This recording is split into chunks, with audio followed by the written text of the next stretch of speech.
There we go. Thanks. Okay, so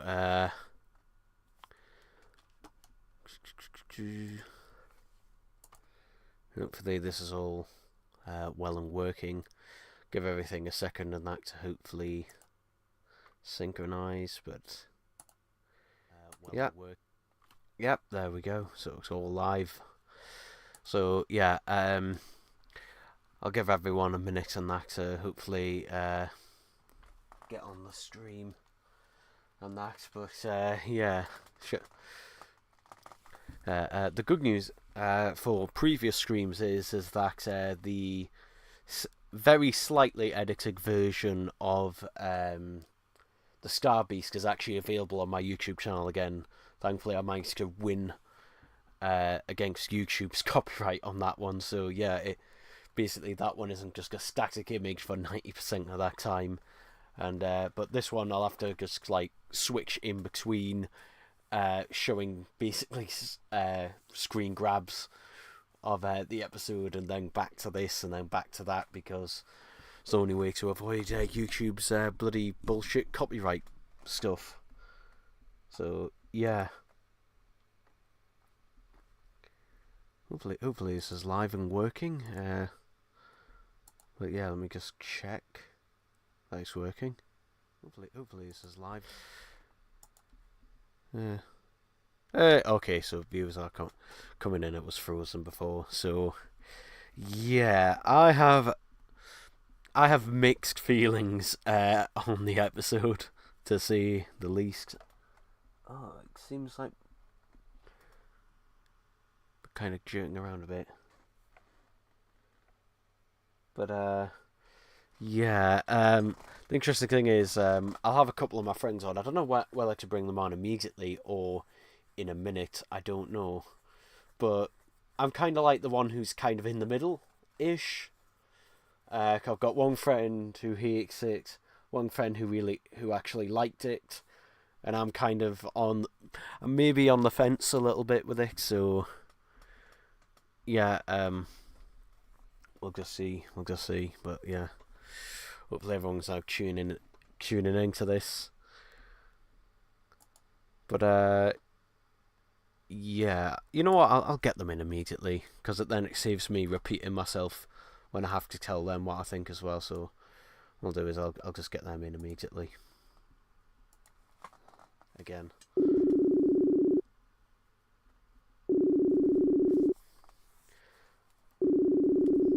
Hopefully they answer. Oh, yes, here we are. Just so you know, you are on the live stream. Oh, goody. Are you Oh, fuck. Are you eating? One probably might be, but the other one is cooking. You're not, are you, Reese? No. Good, okay. So, Who's this Reese? Who's Reese? we all know who you are.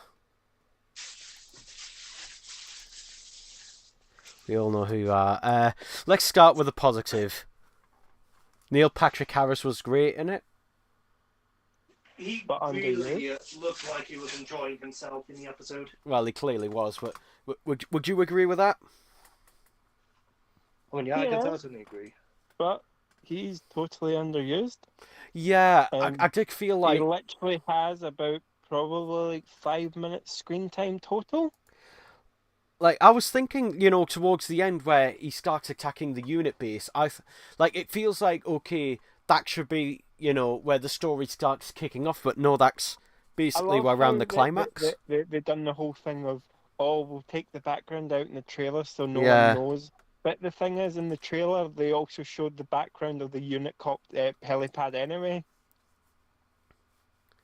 Well, that's only in hindsight, like... Well, on the initial one, I think they cropped it a bit closer, if I remember rightly. But then on later ones, they did actually properly show it. But yeah, Neil Patrick Harris was great, and I won't be... You know what? I would like him to return at some point, whether it's on television or on Big Finish. Very much doubt he will on television. of the fact that it's Neil Patrick Harris. You're breaking up quite a bit during that. You broke up quite a bit during that. I mean, well, he came to do this. He came to do this, and he clearly enjoyed it. So, you know, maybe. It would have been purely because it was the 60th. I don't know. Maybe, maybe not. Who knows? Even though apparently Neil Patrick Harris had no recollection of Doctor Who or what it was. Well, the thing is, though, he has worked with Russell T Davies before on It's a Sin. So surely Russell would have mentioned it. Yeah, but also this has the other thing of basically, and I know this doesn't bother some fans, but it bothers me in that it basically decanonizes Big Finish again. Like, it seems like all of this is basically trying desperately to decanonize Big Finish. Hoping, even when going with the best of 3, you know, like, I was hoping that they would be like, okay, you won the first or the best of. I don't know. I was hoping that they would mention. I was hoping they would mention off season 23 story.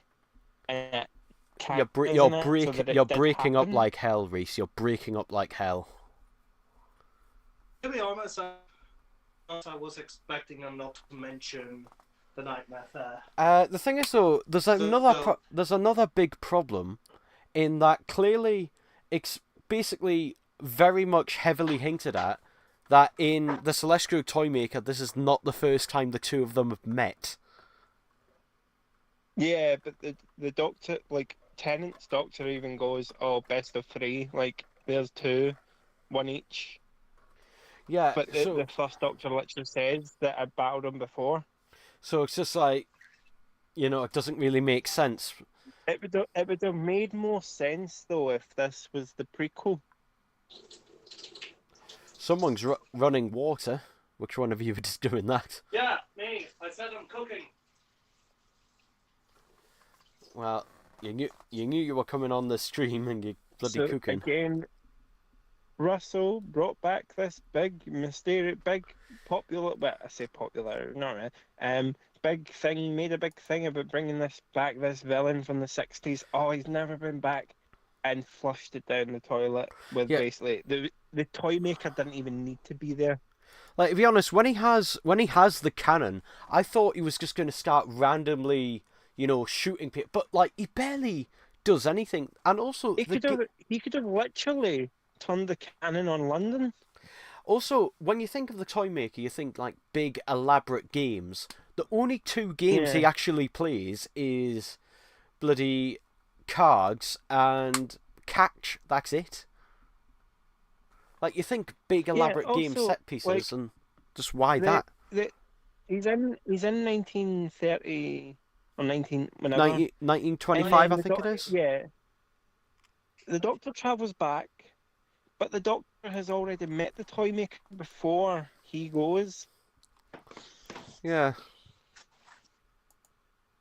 So it's like, has the toy maker just been waiting there for 2 days, knowing fine well that the Doctor's up at the unit headquarters? By the way, did you see something Russell said in the confidential which shows that he really doesn't understand the toy maker? The whole thing of racism. Yeah, the toy maker is racist. It's just like, no. And he's like, no, I'm keeping it in. I'm keeping it in because... So he's doing accents. Doing accents isn't racist. Like, for example, you know, if you started doing an English accent and I started doing a Scottish accent to take the piss out of each other, that's not racist. And also... Well, to Russell D Davies it probably would be, to be fair. But the thing is, like, the toy maker is basically doing this because he doesn't care. Like, the thing is, to him, everyone is beneath him in his eyes. Yeah. Like, basically, you know, it's not that he's being real person, it's just, you know, everyone is beneath him. And you could take that... Like, and I can do this because I fucking can. I mean, no one made a point about it really before, but the reason why he's wearing that Chinese get-up, which, by the way, when I initially watched it, I didn't think it was a Chinese get-up because one, it's in I black think and white. well, A, it was a It recycled was a costume, it but was a B, reused costume it was because because it's used, Mark. yeah, it is. It's reused, and the reason is Um, because they basically had next to no budget on the toy maker, on the original, the that Celestial it's toy maker. probably as well. I know it's visually interesting in terms of on camera, and it'll appear as, I know it's black and white, but it was it's fairly colourful. Therefore, it would appear as so many different shades. It looks visually interesting. Well, basically, he needed something to basically, he needed a costume that would stand out, and that would And look it more does. interesting. And there you And go. I wish that Neil Patrick Harris had wore something similar I at mean, one point. I think my favorite other costumes is when he's actually wearing like the 1920s like toy shop toy maker costume. That's my favorite of the three. And then probably after that is when he's got the band Is type one on. That one. Is yeah, I lost you for like a few minutes. Yeah, you went. Yeah, you went. But yeah, overall though, that was an awkward bit of screenshot on. The probably the best scene from the toy maker was him doing the puppet show with Donna. I do like that whole short sequence of them going into the toy shop and then you go into the toy maker's world. I think that was the best sequence. They don't spend long in there though. No, At all. like you've literally In got fact, this. he doesn't even mess with them that much. No, like the thing is, like the point of the toy maker is it's kind of like with the mind robber and that. This is a world where you can basically ignore the normal Doctor Who rules and basically just do whatever you fancy. But and Russell didn't do that. See if the toy maker had caused the regeneration to happen in his own realm, then I could understand why potentially they would both be together. Like you could say, well, the normal reality doesn't exist here, therefore anything can happen. So that's why the two of them are there together. Yeah, which would be a better explanation. Also, like the thing of like them playing catch, it's a bit. Again, it has that thing because before the 60th, I watched all of Russell's run, and I saw it again and again. Russell very much is an ideas man, and then he just quickly finishes it up because he can't think of how to finish it. So he just blasted the Sonic or a quick flick of a switch or something. Oh, by the way, it's like, the toy maker missed the ball. On that note, what do you think of the bio regeneration? Oh, don't. That's that I hate. I don't like it. Don't.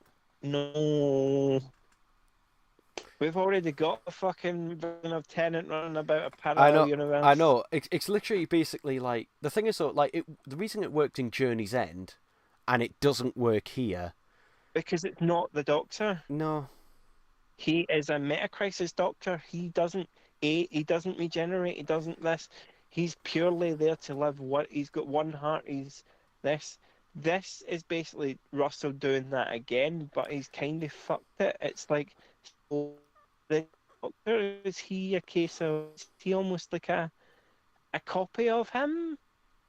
Well, no. The way he explained it, almost feels like they're not the same person. Even then, when Russell explained it in Unleashed, he really explained it very shitly. Yeah, and also he didn't explain it well. The thing I'm wondering is, can Tennant then regenerate, or does he just live on until he gets old and dies, or what? Yeah, because Tennant would then surely still regenerate into Gatwa, and regardless if he has to regenerate again.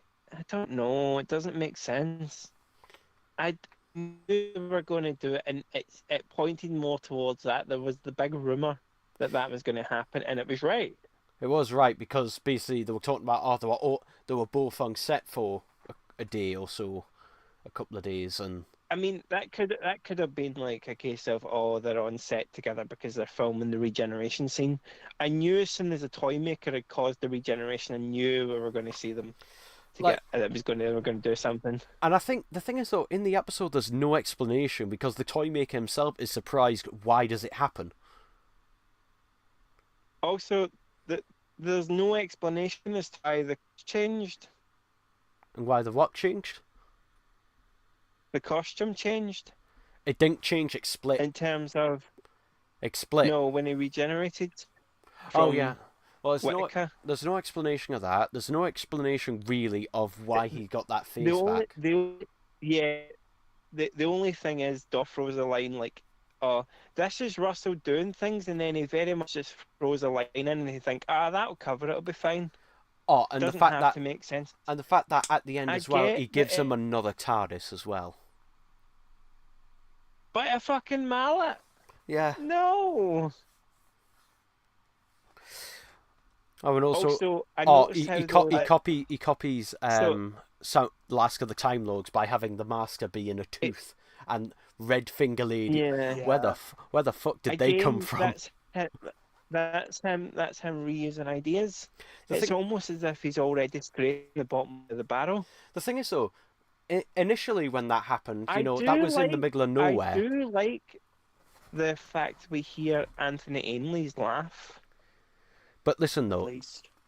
at the end though, like this is, it's not like last time it was in like a quarry, in the middle of fucking nowhere, where a hand picks up the ring, whereas here it's a hand on a bloody Unix helicopter pad on Unix base that does it. Because like, why is no one going? What's that person over there with the rigged fingernails picking up a tooth or something for?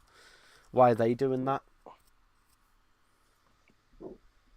Oh, and also, this doesn't feel like a finale either to it because it's setting up stuff. As I said before on last week's all I mentioned frequently, it's very much a case of they've had too much to do in 60 minutes, or should I say 61 minutes. Yeah, they've just had too much in this one. It just feels like I wouldn't even call it multi. This will be Russell saying, "Oh, this is Russell covered it," been like, "I got you. It was a multi-doctor," but it's not. it's not. Because that's like calling, even if they don't interact, that's like calling any regeneration story a multi-doctor story because technically two doctors appear on screen. I mean, Even though they interact this time, it's like.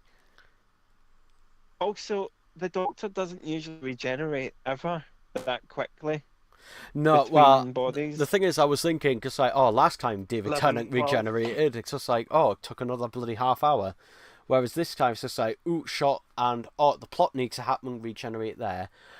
The thing is though, as soon as they get back to Unix after going back to 1925, the whole thing just feels like it's gone on fast forward. It really does just It completely very just much, shove its way it very through. much falls apart quickly, and it's just like do this,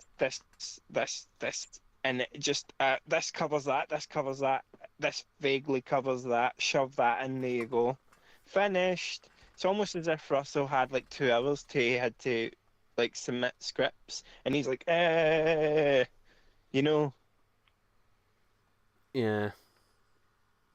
that way he's like, he's on the Red Bull, just trying to get it done. The thing is though, this doesn't feel these don't feel like 60th anniversary specials. In fact, they feel more like they're trying to be the start of a new series. I think that. Well, it is. I think Well, that it could is. be It good. is. I feel this is very much the pilot to the reboot. Well, the thing is, like you've got all these little things like, I'm the toy maker, but I wouldn't dare play a game against this person. And then you've got all the stuff with Yeah, beat I'm the meat assuming scene. that is what Russell's setting up for Gatwa's era, but Russell doesn't need set for this early. This could have been completely separate. Like that's something you do in the Christmas special in Gatwa's first. which Yeah, don't have them cross eras. which just so we get like the first thing you see from in the trailer for Gatwa's New Era is him in. Is it meant to be a kilt, or is it actually just a skirt? Him prancing about on a dance floor. No, he's him I in think, a kilt. He's wearing yeah, I an. think it was a kid. Right. Why would the Doctor ever go to somewhere like that? He's not into that. Oh my god, the way Different, fucking different personalities. Is We- that something that people keep on forgetting? The new No, doctors but have I different know, but personalities, the and whole- they could be different. yeah. But Also- that's not very much a thing the Doctor would do. Also, did I get? It seemed. Was it just me? Have a bit of fun. Was it just me, or did it seem like at times that the 15th Doctor wanted to fuck the 14th Doctor? Well, I mean, he was pretty much pressed up against him in Doctor Who Unleashed. I mean, That is very much a thing. That is very much a thing. Anytime, like even in multi-Doctor episodes and stuff, they can. And I know it's not, but they kind of do flirt with each other at times. Yeah, but the thing is, like, I prefer it when, like, they get on too well as well. I like it when basically they're a bit more antagonistic to each other when they bounce off each other. Even at first, they kind of hate each other at first, and then they eventually warm to each other. And by the end of the episode, they're like, Yeah, and then you also get the bloody 15th Doctor down talking the 14th Doctor, going, "You can't carry on like this. Carry on running." The thing is, literally the first thing the 15th Doctor does is try to run away. That's literally the 15th Doctor but talked about. that is very much a thing the Doctor would do. The Doctor would quickly try and disappear. Yeah, but the thing is, he literally says, "Oh, we can't do this anymore." The constant keep on running thing. So here I go, proceeding to run away. Yeah. Also, can be a hypocrite also- sometimes. so I'm assuming that the TARDIS is a copy, which means that he hit the copy out of the original, but left Tennant the original Yeah. and took the copy. Yeah, he took Yeah. the copy because the copy had the jukebox in and the wheelchair ramp. Yeah. That, I mean, I thought they would do something like that, but it's like, oh, well, they need to bring K9 back because now he can get in. Notice how that plot hole now comes up. K9 could get in the TARDIS before. Well, he could levitate The thing is, off. say, He could levitate all off the screen. Yeah, but the police box isn't very wheelchair friendly. But the thing is, see if you're in a wheelchair, you could get up that step easily. Yeah. Also, Shooty Gatwa gives the complaint that I gave, just like there's no chairs, there's basically too empty. That TARDIS console Yeah, I room. noticed. I was thinking after the Star Beast, you mentioned that. Yeah. And there we Also, go. he instantly changed the lighting room, but then in the Christmas show trailer, the lighting's back to being bright white. Also, this time the time rotor actually went up and down. It didn't during Tennant's first try at it. It was just the lights with him. Apparently, it does. No, I know it does. Anyway, because in the TARDIS sector, it goes. Those come in. No. You didn't listen to us. In this episode, it goes up and down, but in the Star Beast, it doesn't. It's just the lights, or it might be the way it's shot. But in that Yeah. first initial look, it looks like it's static. Perhaps it wasn't finished at the time, possibly, because I know they were having a lot of difficulties with that one. Seen in the behind the scenes, there are still glowing things on. Well, that was before. That was 2 days before filming, which is when that was. No, I know, but still. Yeah. Also, why? Did anyone else notice that? Never mind. Yeah, there were super glowing things on. Also, why does this thing have just so many things in it? There's so many plot holes, and I get that Russell be like, "Oh, but it's the toy maker's realm, plot holes fine, doesn't matter." Also, how But come it's not all set on the toy maker's realm? How come that guy, the assistant guy at the beginning of the episode, how come he survived? Like he played a toy maker's game and lost, Yeah. so But and we literally see him die, think he was- but turn into a puppet. Do we I not? think- Yeah. I like to think that he was set free. Yeah, but then that's when the like, oh, doctor- does everyone else that the toy makers killed? Yeah, but then So if the toy maker gets Probably. defeated, no, but the he toy goes maker back. gets defeated, everyone else just. No, but he goes back. He goes back to where he was before and doesn't remember anything that happened. But he clearly had gone. He said he went back to the shop afterwards. He went back to the shop. Yeah. Was this purely to get at the doctor? Like, so technically, nothing was actually there, and it was purely just to make him break.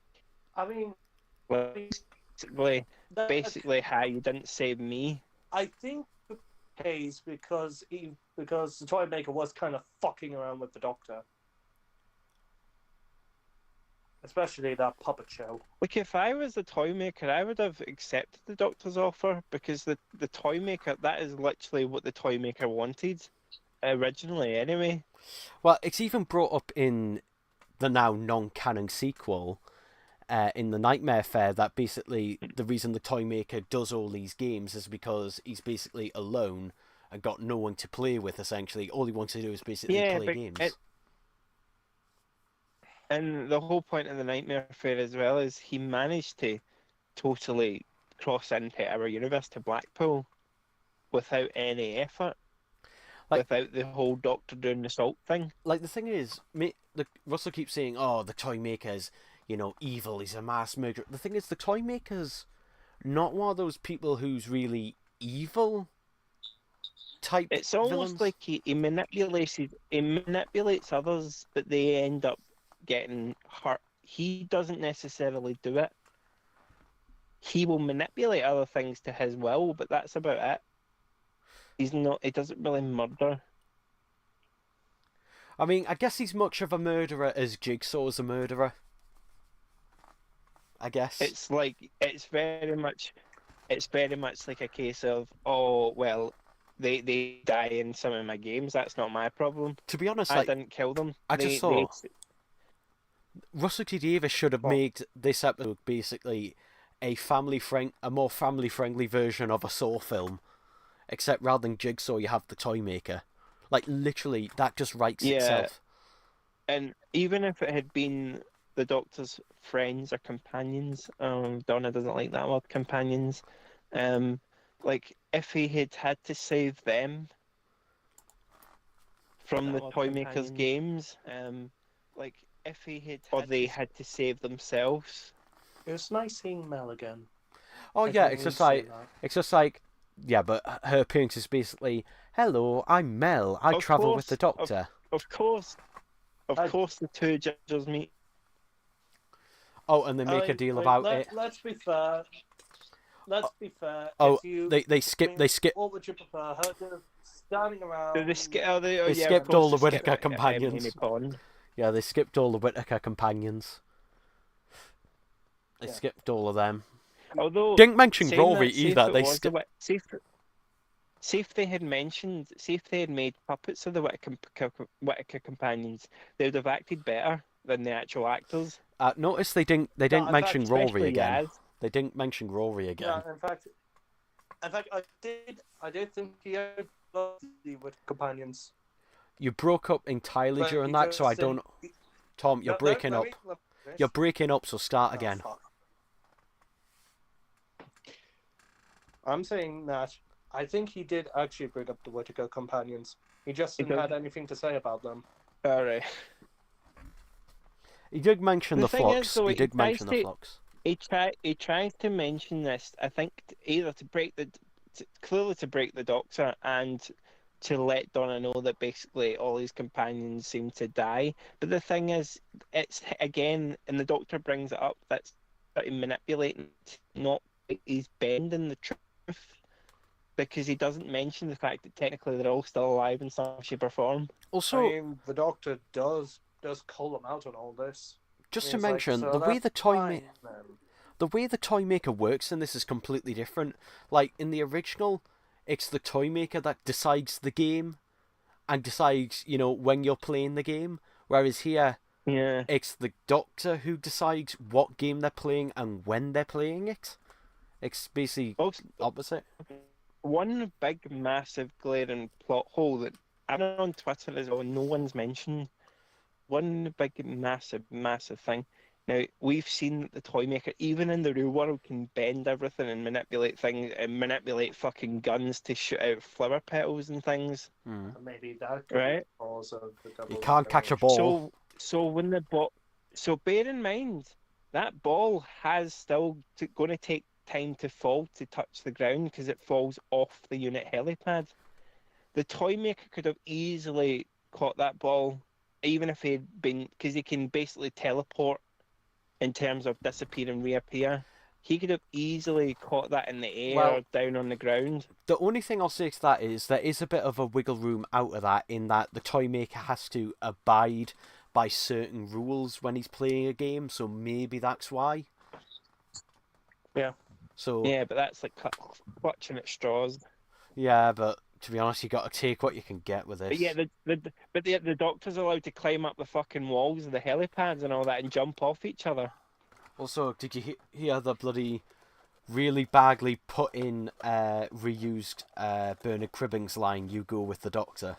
Yeah, they took it. They took Oh. it from the Poison Sky. Also, Yeah. if you noticed, it's clearly a double chair. Yeah, it's a Yeah, but that was a, the sound design again, it's That not was too bad, upsetting. but the mixing is just off. And that I know, Wilf it's as if line Mark sticks Hales out had like done a. it. Well, maybe. The thing is, that he sticks Could out be like a sore possible. thumb. It does just all stick out like a sore thumb, unfortunately. Yeah, but it very much seems like a Mark Hales thing to do. It's like him trying to patch up. Well, you're right about one thing, Victoria. I think Marquez probably doesn't like us anymore. Well, I know. Good. I know. He won't speak to me anymore. He won't. He used to. I used to talk. I used to actually be able to ask him things a few times about certain things. But he Ever since you mentioned the fact that basically he was lazy, he's not. well, basically, ever since I questioned him on the Dalek films, yeah, he's never replied to me since. The thing is, though, he could have easily done a stereo mix at least. Well, he doesn't have high-speed dubbing on his stereo. there we go. He's like, oh no, the film's too old for that. Oh, but yeah, but look at the Wizard of Oz. That's got a fucking Dolby Atmos. Look at his.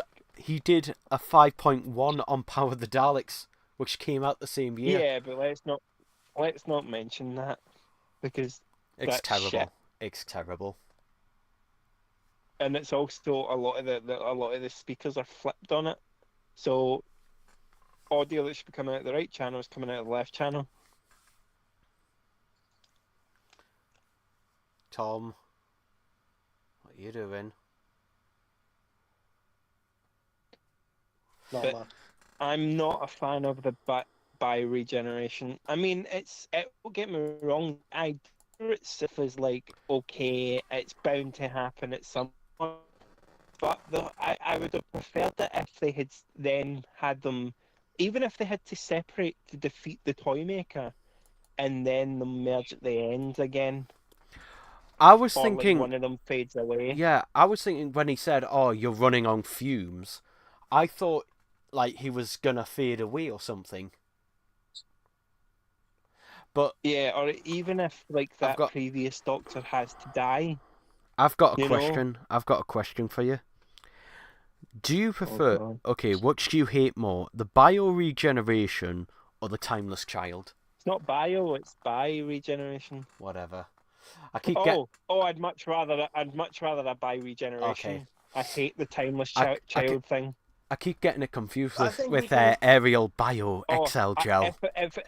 If it was compared to that, I would literally happily take a bi regeneration any day. And if I had the choice between the two, yeah, timeless child can fucking suck my dick. Now, while I'm on the toy maker subject, why don't we talk about the animated one that's coming out? Oh god. Yes, and Mark Hales has publicly stated that hey, you're going to have that's what it. What 'Cause did you I just have say? put out, Oh, right, he's edited out. Mark Hales. He's edited. Yeah, they've edited out. and it will never reappear in it. So even in the recon, it's gone. And then literally everyone goes to actually, are they still on there? The loose cannon. Yeah, they're still on there. I don't know if I can even mention the word on YouTube. Well, you can. I mean, it's not the word we use today. It's not the version of it we use today, but it's the original term No. of that. You can mention it. It won't get taken down. You'll just get judged. I'm not gonna say it. Why don't you pop up the why don't you look for the listen recon Oh, okay. You might want to have of a look. Daily You Motion? might want to have a look on the stream right now. I've just paused it at a certain point. My God, Hartnell's lip, like his whole face. What the fuck is? Like, I've never paused it to actually look at the model itself, but God, it looks so So bad. why the fuck do you keep using the fucking promo image of I was going to say the Giggle of the Star Beast as the thumbnail to your live streams, even though it's nothing to do with the Star Beast? That's because basically, it for some reason YouTube, even though it's actually set to the Giggle, but for some reason when I stream it, it shows that as the image, and it won't let me change it for some reason. Why for some reason that screenshot of Hartnell, he kind of looks like one of the puppets from the Giggle. It kind of does. Like, it's also the lips as well. Like, what the hell? But also just like this bit here. Like, oh God, what the hell does he look like here? And I was talking to Tom, and I mentioned the fact is that the whole robot thing with the screens, I don't like the fact they made them huge as well, but it's like it makes the robot look almost pregnant because they've changed the screens in them to 16:9. oh, and My also issue the lip sync. is that I can't play the audio, but the lip syncing here is abysmal, and that does not look like anything like Michael Goth. That does not look What do you anything. mean lip syncing? You know the lip syncing What with lip syncing? exactly. What lip syncing? There's none. My Christmas Dalek will come and fix it. It'll fly over and fix it. Oh, do you know what the good thing is though? At least we don't have to look at that Hartnell model for much of the story.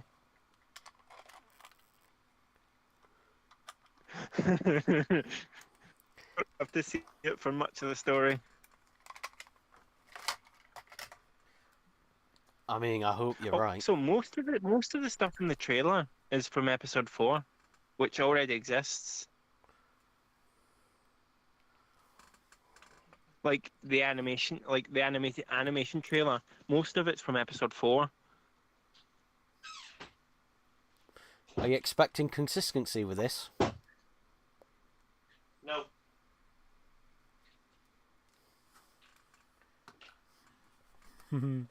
I know. But yeah, I think also when you look at I still haven't pre-ordered it yet. Well, I eventually, but I'm like, okay. I really want to give them my money. When they're playing one of the games here, my God, the first game here, look how awful it looks. It looks like one of those fucking troll memes. It just looks so bad. It looks like. Do you know what it looks like? And people were saying on Twitter, and I kept thinking, I agree. Have you ever heard of this show, the kids' preschool TV show called Roly Poly Oly? Yes. Yeah, I used to watch that when Google I was little. it. Yeah. I know. Show a screen Yeah. grab of Roly Poly Oly on the stream, Yeah. so everyone else knows what I'm on about. I'll be honest. So there were certain shots that actually reminded me of that. To be honest, I don't know if it's worse than the Web of Fear. I mean, don't get me wrong, you can kind of get away with it more because, as I say, only one episode of this exists, and you can kind of watch it without that, I suppose. Whereas with the Web of Fear, you have to watch it with the surviving stuff. But yeah, his arms though, like just like look how fucking long they are as well, and his feet. Well, let's never stop them before. And also, like, why does it? He's meant to be like, they're meant to be. Like, it's just like, what is that head? He's got a Joker chin. It's just like, what Right. the hell is up with him? What? Right. What? His arms are too long. Oh God. long. Oh no. It's long Dennis. It's long Dennis. Confirmed. It's From long the Dennis. toilet was in Wild No. Blue Yonder. Top. Dennis. Reese. It's long Dennis. Cad Icarus is in it.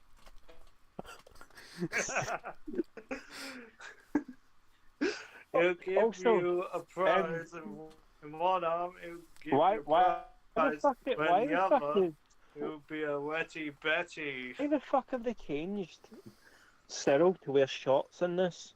Also, what the fuck is happening here with Dodo in a bloody? Also, in the trailer, I don't. Cyril has a pretty. Let's just say has a thick ass. Well, I you'll think love unless that. They changed it just to avoid copyright. The thing is, so like, literally, we had that fan animation that was done earlier this year, which It's very had much its issues. done similar. Yeah, it had its issues.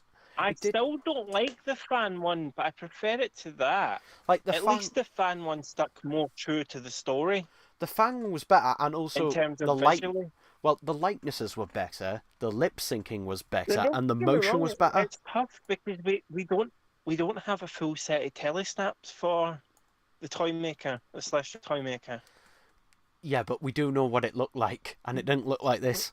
Yeah, but we do have a lot of promo images, and we do have a lot of on set photos, and there's some off screen God, oh photos God. taken as well. But there's not many, but we get enough to know what it looks like. I've just noticed something. What the fuck is wrong with the What? toy maker's legs? When he's sitting down in the chair, look how long. Like his knees are at the bottom, and it's just what the fuck is wrong with his legs? I wonder if they'll probably have them as whole TARDISes rather than frontages, but I wonder if they'll remember to white because I'm not No. meant to be blue. Rob Ritchie isn't involved in this, so no. Oh yeah, of course. Oh, Hi, Rob Ritchie. speaking Come of back. Rob Ritchie, I've got his address and his phone Are number. you gonna dox him? No. Why would I do that? Okay, good. Because I'm leaving him all to myself. Because people will have complaints if you do doxing. No. I mean, I've got his phone number, and I've got his address.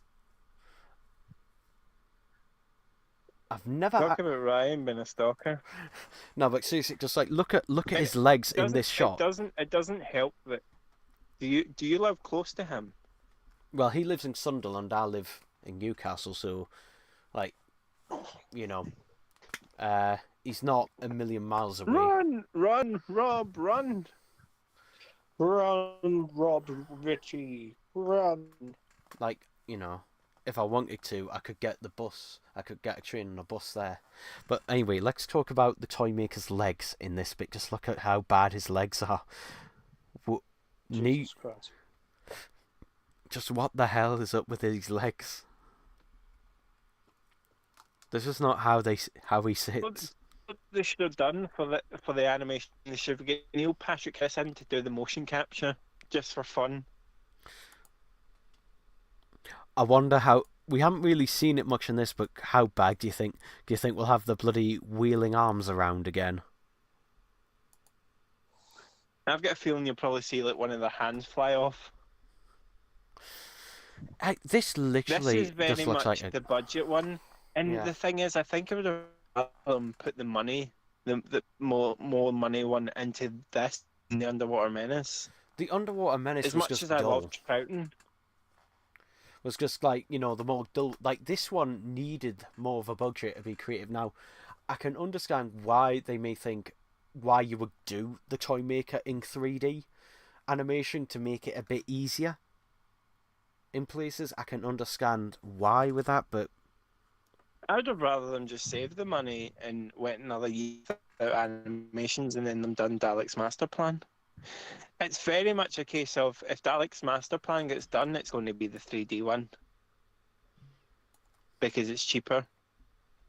just get Rob Ritchie to do all the Dalek animations. He'll do it for nothing. I mean, it's Also, not like he has many Dark Souls left. Also, All what master can I just ask? Is this meant to be like this on the background? This texture, or is this just a leftover texture that's not meant to be there? I'm not sure. I mean, don't get me wrong, in the trailer, it's probably not finished. Yeah, I'm wondering though, is this a leftover texture that they've left over, or is it meant to be like that, or is it meant to be completely black? I don't know. That animation looks like them curse YouTube kids videos. Even though literally all the toy maker scenes in the original are basically in the white background space with a dog's house. When you think about it, apart from episode 4, the toy maker never really leaves that room. Like, the only time he really appears is episode 4 when they eventually get the TARDIS back. Well, it was also because most of his scenes in that were filmed like that because at the time, like, he wasn't a big star like he became later on, but, you know, he was still a name.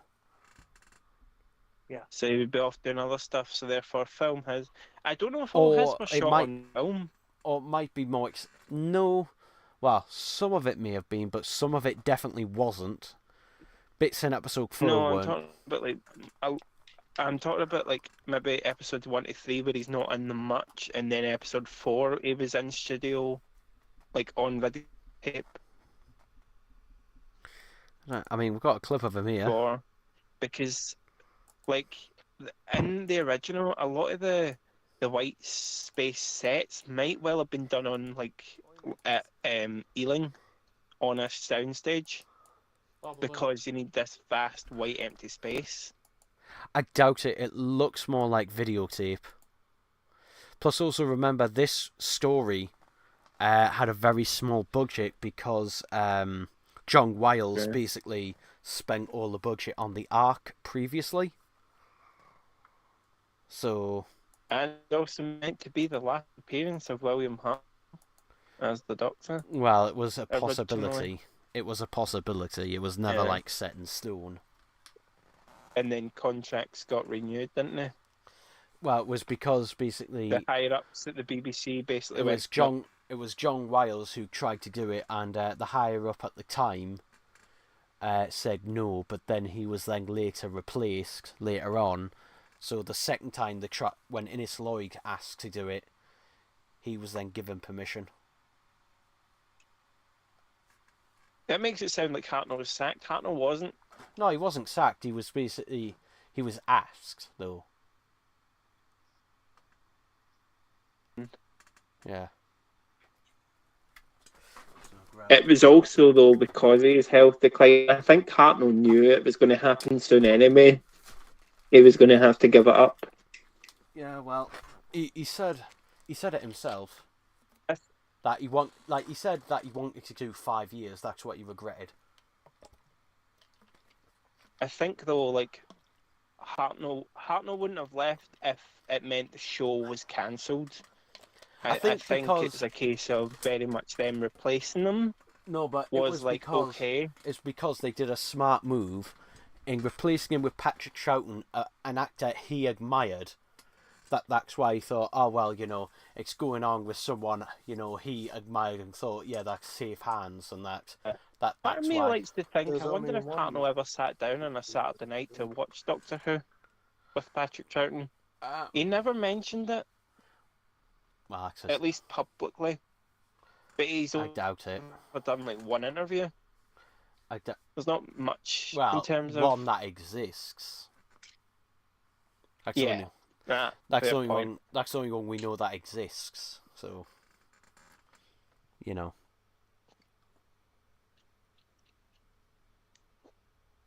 It's a shame that the actual film footage of Hartnell and the Three Doctors doesn't exist. You know, Yeah, like his scene, it's only filmed off the monitor in the TARDIS yeah. console room. I don't know why they didn't cut to that footage at any point. Like, Yeah, they they never just, actually use it in the story. They it's just just like, have it played in. they just literally point the camera at the monitor the whole time. I don't know why. Good thing is, though, that they do well at matching up the refresh rates. What are you doing, Tom? Not much. Just Guess what? waiting. Also, shall we mention the fact that we get a look at Gatwa's screwdriver? I was going to mention that, and it's just like, what the fuck does it look like? Like, see if I can. It looks like it's flat. It looks like a sonic torch, Yeah, like one of those keychain torch things. let's see if I can get the. Almost. 'Cause I was watching an iPlayer, so I could just go back, but I'm like, what the fuck is that? No, it's on YouTube as I well. do kind of wish. Again, they didn't explain any of that. They didn't explain why the screwdriver changed. They didn't explain why the costume changed. They vaguely mentioned about why the face came back. Like, the toy maker could have easily been behind that and just sniggered, like,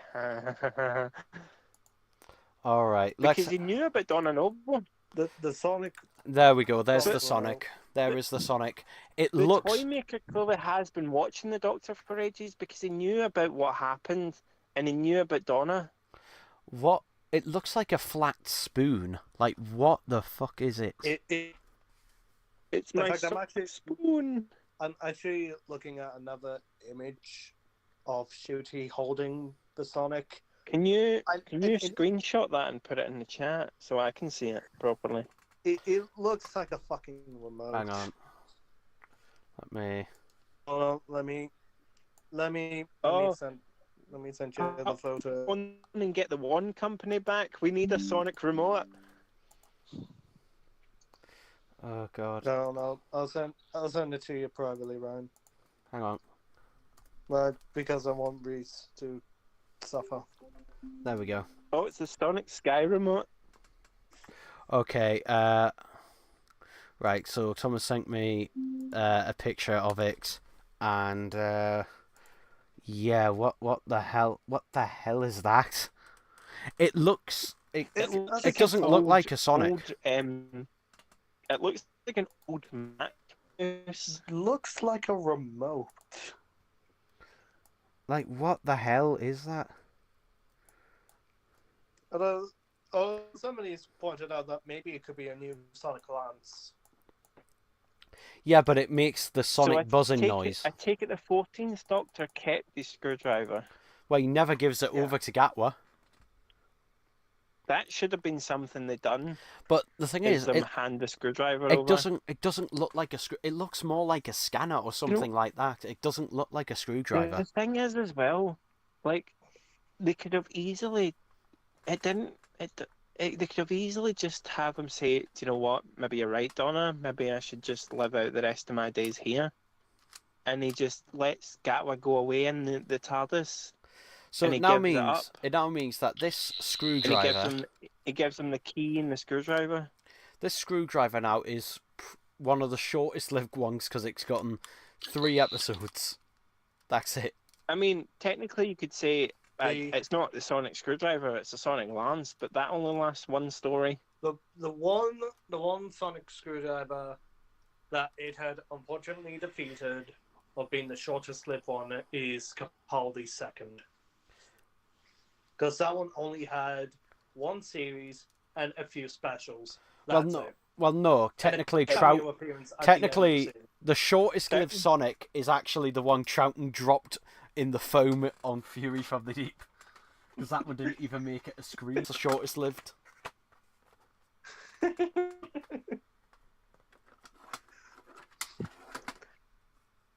I'm pretty sure there could be that one person that'll be like, "Oh, what about Peter Davison's Sonic?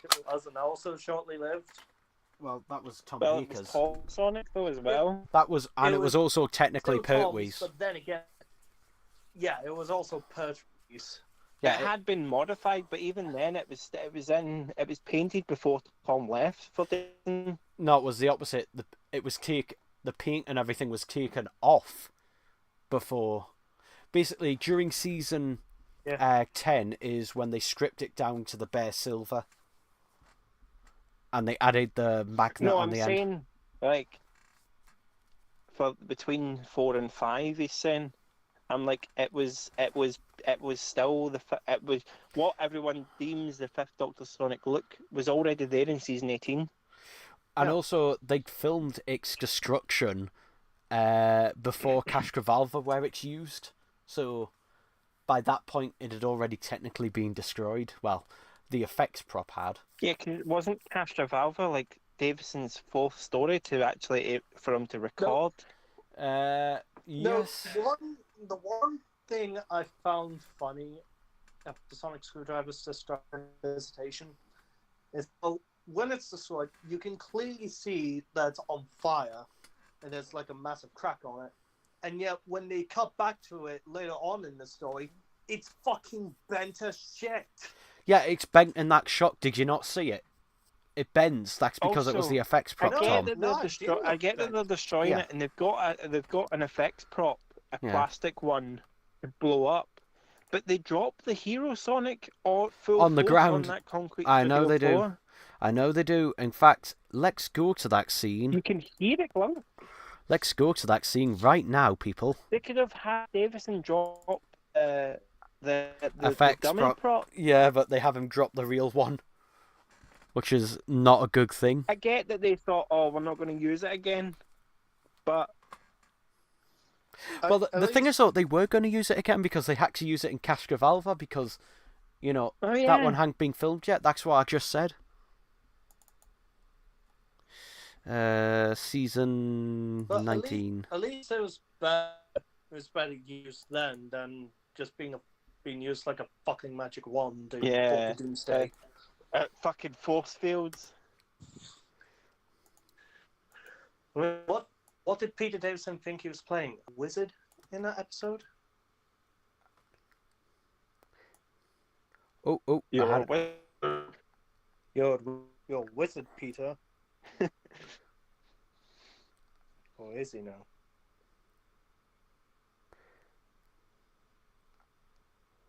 Also, even the fact that we didn't get, again, no more surprise doctors or bastard.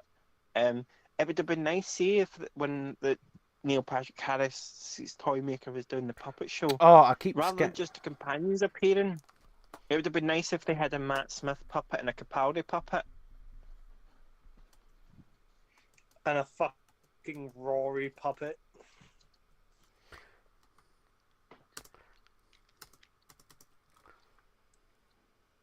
Also, they mentioned Navik Chen.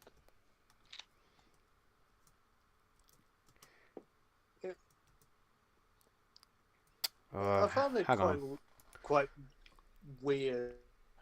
All the references that was given out in the scene. But they also given them out in like order. Yeah. Although at least there's no mention of the mighty Bating. I think that's purely just put in there last minute to show that the new Doctor still has the old Doctor's memories. Probably the reason. Okay, here we go. But I still don't think they're technically classed as the same person. Okay, here we go. I'm going to play it with audio.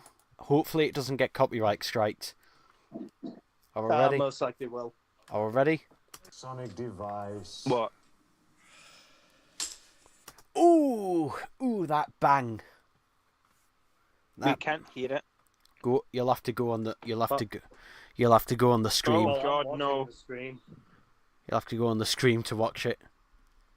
Yeah, I'm watching it. Also, I wonder how long it'll be before Gatwa faces the Daleks. Should I play it again? So there's the actual prop. There's the actual prop. I'm going to pause it a second there just so, you know, hopefully it's long enough for them to not bloody realise. pause it again. Are you with us, Reese? Are you ready to watch it? No, he doesn't want to watch it. Drop the The sonic device.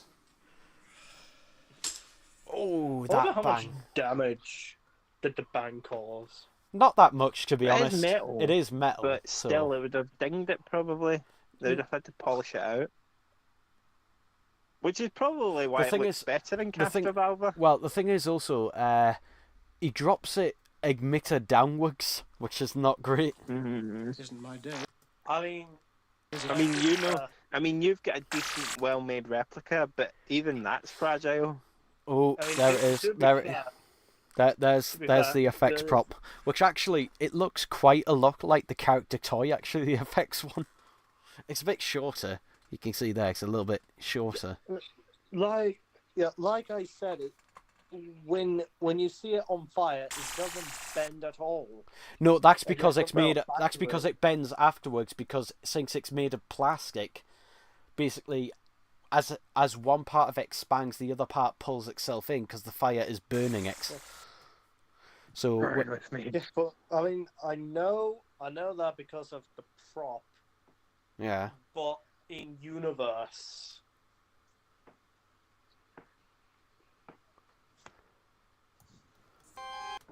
there we go. It actually looks quite clean after it's burnt. You can actually see there the bit where the fire came through. yeah, that's what I mean. I mean, if the Sonic was actually straight with where you could see the fire came through, I would not be having this issue that I am having at the moment. You can actually see there that is just a straight up piece of white electrical tape. Yeah. There's the emitter on that. That actually might be metal. That rod there that goes to it, possibly. I don't know. That probably is that single part there.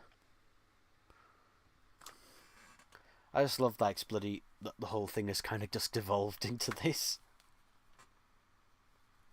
This is just what we're talking about now. Yep. That's because who the fuck wants to talk about the Giggle anyway? We'll just forget it happened. I actually like the episode. That's all I can say. Oh no! How about you talk about it a bit, Tommy? Well, that's what I mean. I'm going through this. I thought it was decent. There are problems.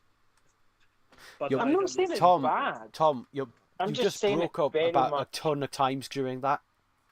You broke up about 8 times during that.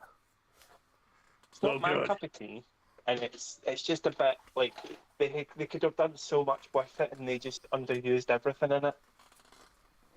I did. Like And they clearly did stuff that they knew would fucking rip the fandom. I actually. Deliberately. I Well, like the Russell ending. T Davis said he was going to do that. He said, "Oh, this one's going to annoy the fans." It's just like you shouldn't thing do is, stuff to he annoy the knew. fans. Oh yeah, he knew. He knew it was going to do it. He knew That's it, and he laughed what I about think it. makes it worse. He knew it, and That's what makes it worse. like Chris Chibnall did the same. It's just like you shouldn't. Like, have you learned nothing? Don't But piss off your fans. I don't know if Chibnall even. Well, Chibnall probably didn't care, but I don't think he knew it was going to rip everything to bits in Well- terms of the fandom. Well, I think I don't think at first he Chibnall- thought about that. RTD knew he was doing that. Chibnall basically just listened to a bunch of basically people blindly praising him. He listened to that like 1%. RTD doesn't really seem to give a shit either way, and just seems to be just constantly looking for problems. Mm-hmm. So yeah, Was it shit, Bailey? Was it shit, Bailey? Yeah. He's nodding. smart dog. Yeah, he's actually nodding. I I taught him to nod and shake his head for no. thought the ending was a decent way. I can get Bobby Yeah. to. I can get Bobby Was to it do shit? that. I can get Bobby to Yeah. do that by Yeah. by moving my head He's around. nodding. Yeah, he's copying me. He does that. Yeah, he's nodding. Yeah, was it shit, Bailey? Yeah. Yeah. Yeah. I'll just go now because I've got cooking to do. Alright, bye. Oh, he's cooking up meth. Yeah. Everyone. Yeah, I love how he just agreed, just like, yeah, cooking up meth. No, it's meat. I'm cooking. He's gonna beat his Cooking meat. sausages. He's gonna beat his meat. No, that's beef. Jackass. Beef stroganoff. Ooh. Anyway, I might as well go because I haven't really talked that much on here. Well, it is my And I'll stream. leave you two to your conversation about whatever the hell you talk about next.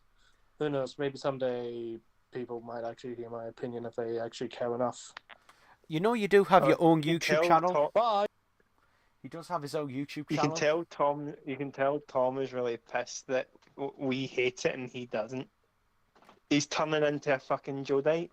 Like, the thing is, I don't hate it as much as I hated Joe, but I was just like at this Do you point. know, I'm just, it's one of those things I think you'll hate the more you think about it. I think you're better just ignoring Yeah. the bits you don't like.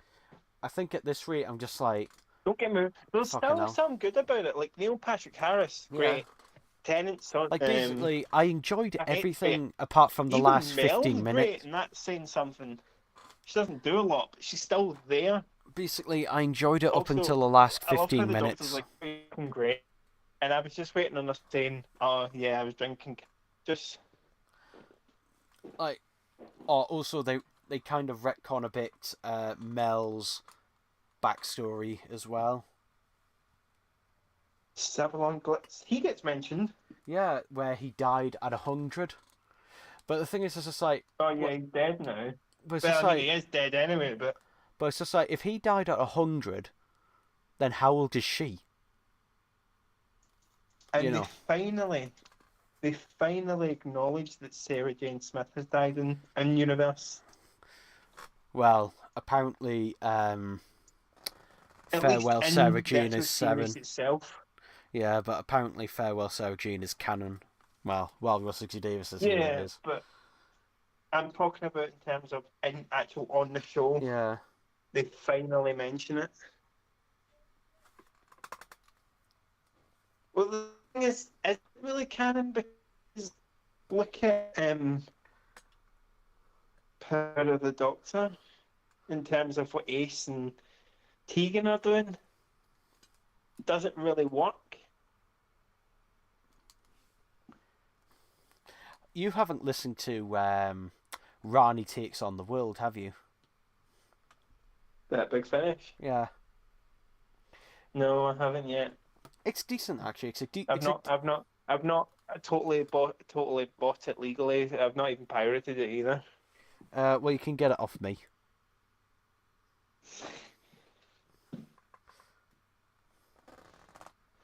Yeah. Also, I noticed quite a few people after last week started downloading from my SoulSeek the last couple of weeks. I wonder why. Is it because I showed it in a video and told people how to get it? I wonder why. I wonder why that was a thing. Should we actually read the comments? No, that might be an idea. Prove that we're live and it's not a fake stream that we recorded, the night before. Also, why the fuck did they give the puppet a Scottish accent? I'm just like, it sounds like I'm talking. And it's a female.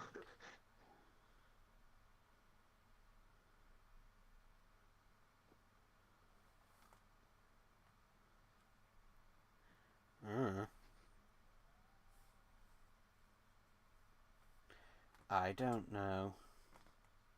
But the one main thing that I gripe at with the episode, ignoring the whole again thing, the toy maker was vastly underused. Yeah. Right, anyway. I think that's one thing everyone can agree on, whether you like the whole split region or not. Yeah, it didn't really do much, unfortunately. It's a shame. Even if you like the episodes, I think you could still agree that they have underused that villain. Well, that is something I was thinking the He whole time. doesn't really do much. Like, the thing is, it feels like when he gets you, you think, oh, right, now he's going to start doing stuff, and he does fuck all. He spends more time dancing than he does anything else. Right, anyway, let's go through the comments. So, Shiny Weg says, this episode was weird as shit, but alright. I wouldn't call it that weird. To It be wasn't honest. really weird, no. Like, I would say last week's was weirder, I wouldn't, to and be honest. it should be this one that's more fucked up. Like, to be honest, there's been much weirder episodes of Doctor Who than this. This is, like, standard. Shiny Weg says... No more. I can't stand Sleep No More. Or Midnight. They're so boring. I really like Midnight. What do you think... Well, I have to skip it every time I watch Series 4. I can't go through it. It's so dull. Well, I don't like it. Midnight. Do you think of how they did callbacks in that puppet scene? Shame we didn't see actual actors, but at least we got some kind of visual. Like, bloody mentioning stuff is not the same thing as actors coming nowhere near. Like, just the fact that Are you out? they're talking about, oh, isn't it nice how we got puppets of Amy and that? It's just like, so what? See, if they had, I would have actually preferred them if they had, even if they'd done it and brought in the puppets of the Doctor corresponding to them. It would have been nice if they had the puppets have the actors' voices. So even if they were just brought in for a few minutes just to record some audio in a studio, or they could have done in a booth. Yeah, or they could have done the thing what they did with Tennant and that, where they had their actual heads but a doll's body. And I think that would have affected the Doctor more, hearing them. Yeah.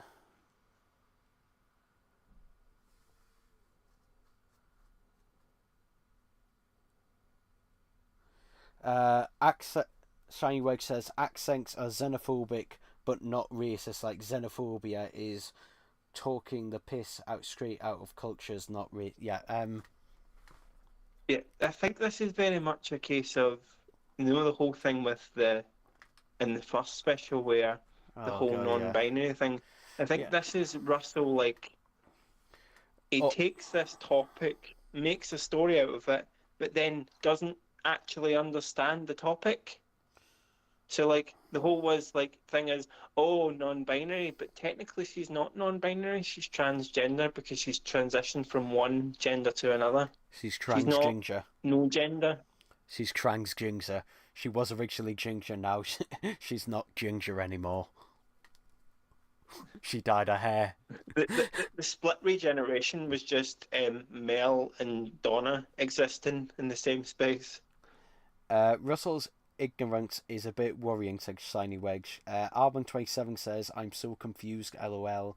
Shiny Wedge says, does anyone else find it weird how they never did anything with the 15th anniversary in 1978? Well, they were planning on it, possibly, but they decided not to. And they didn't...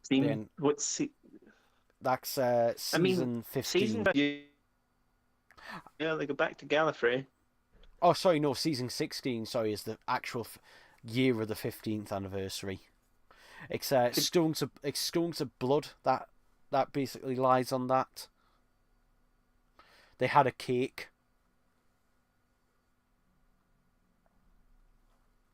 I mean, technically, so season 16? Well, that's when they were recording then. Yeah. I think they're talking about showing on screen.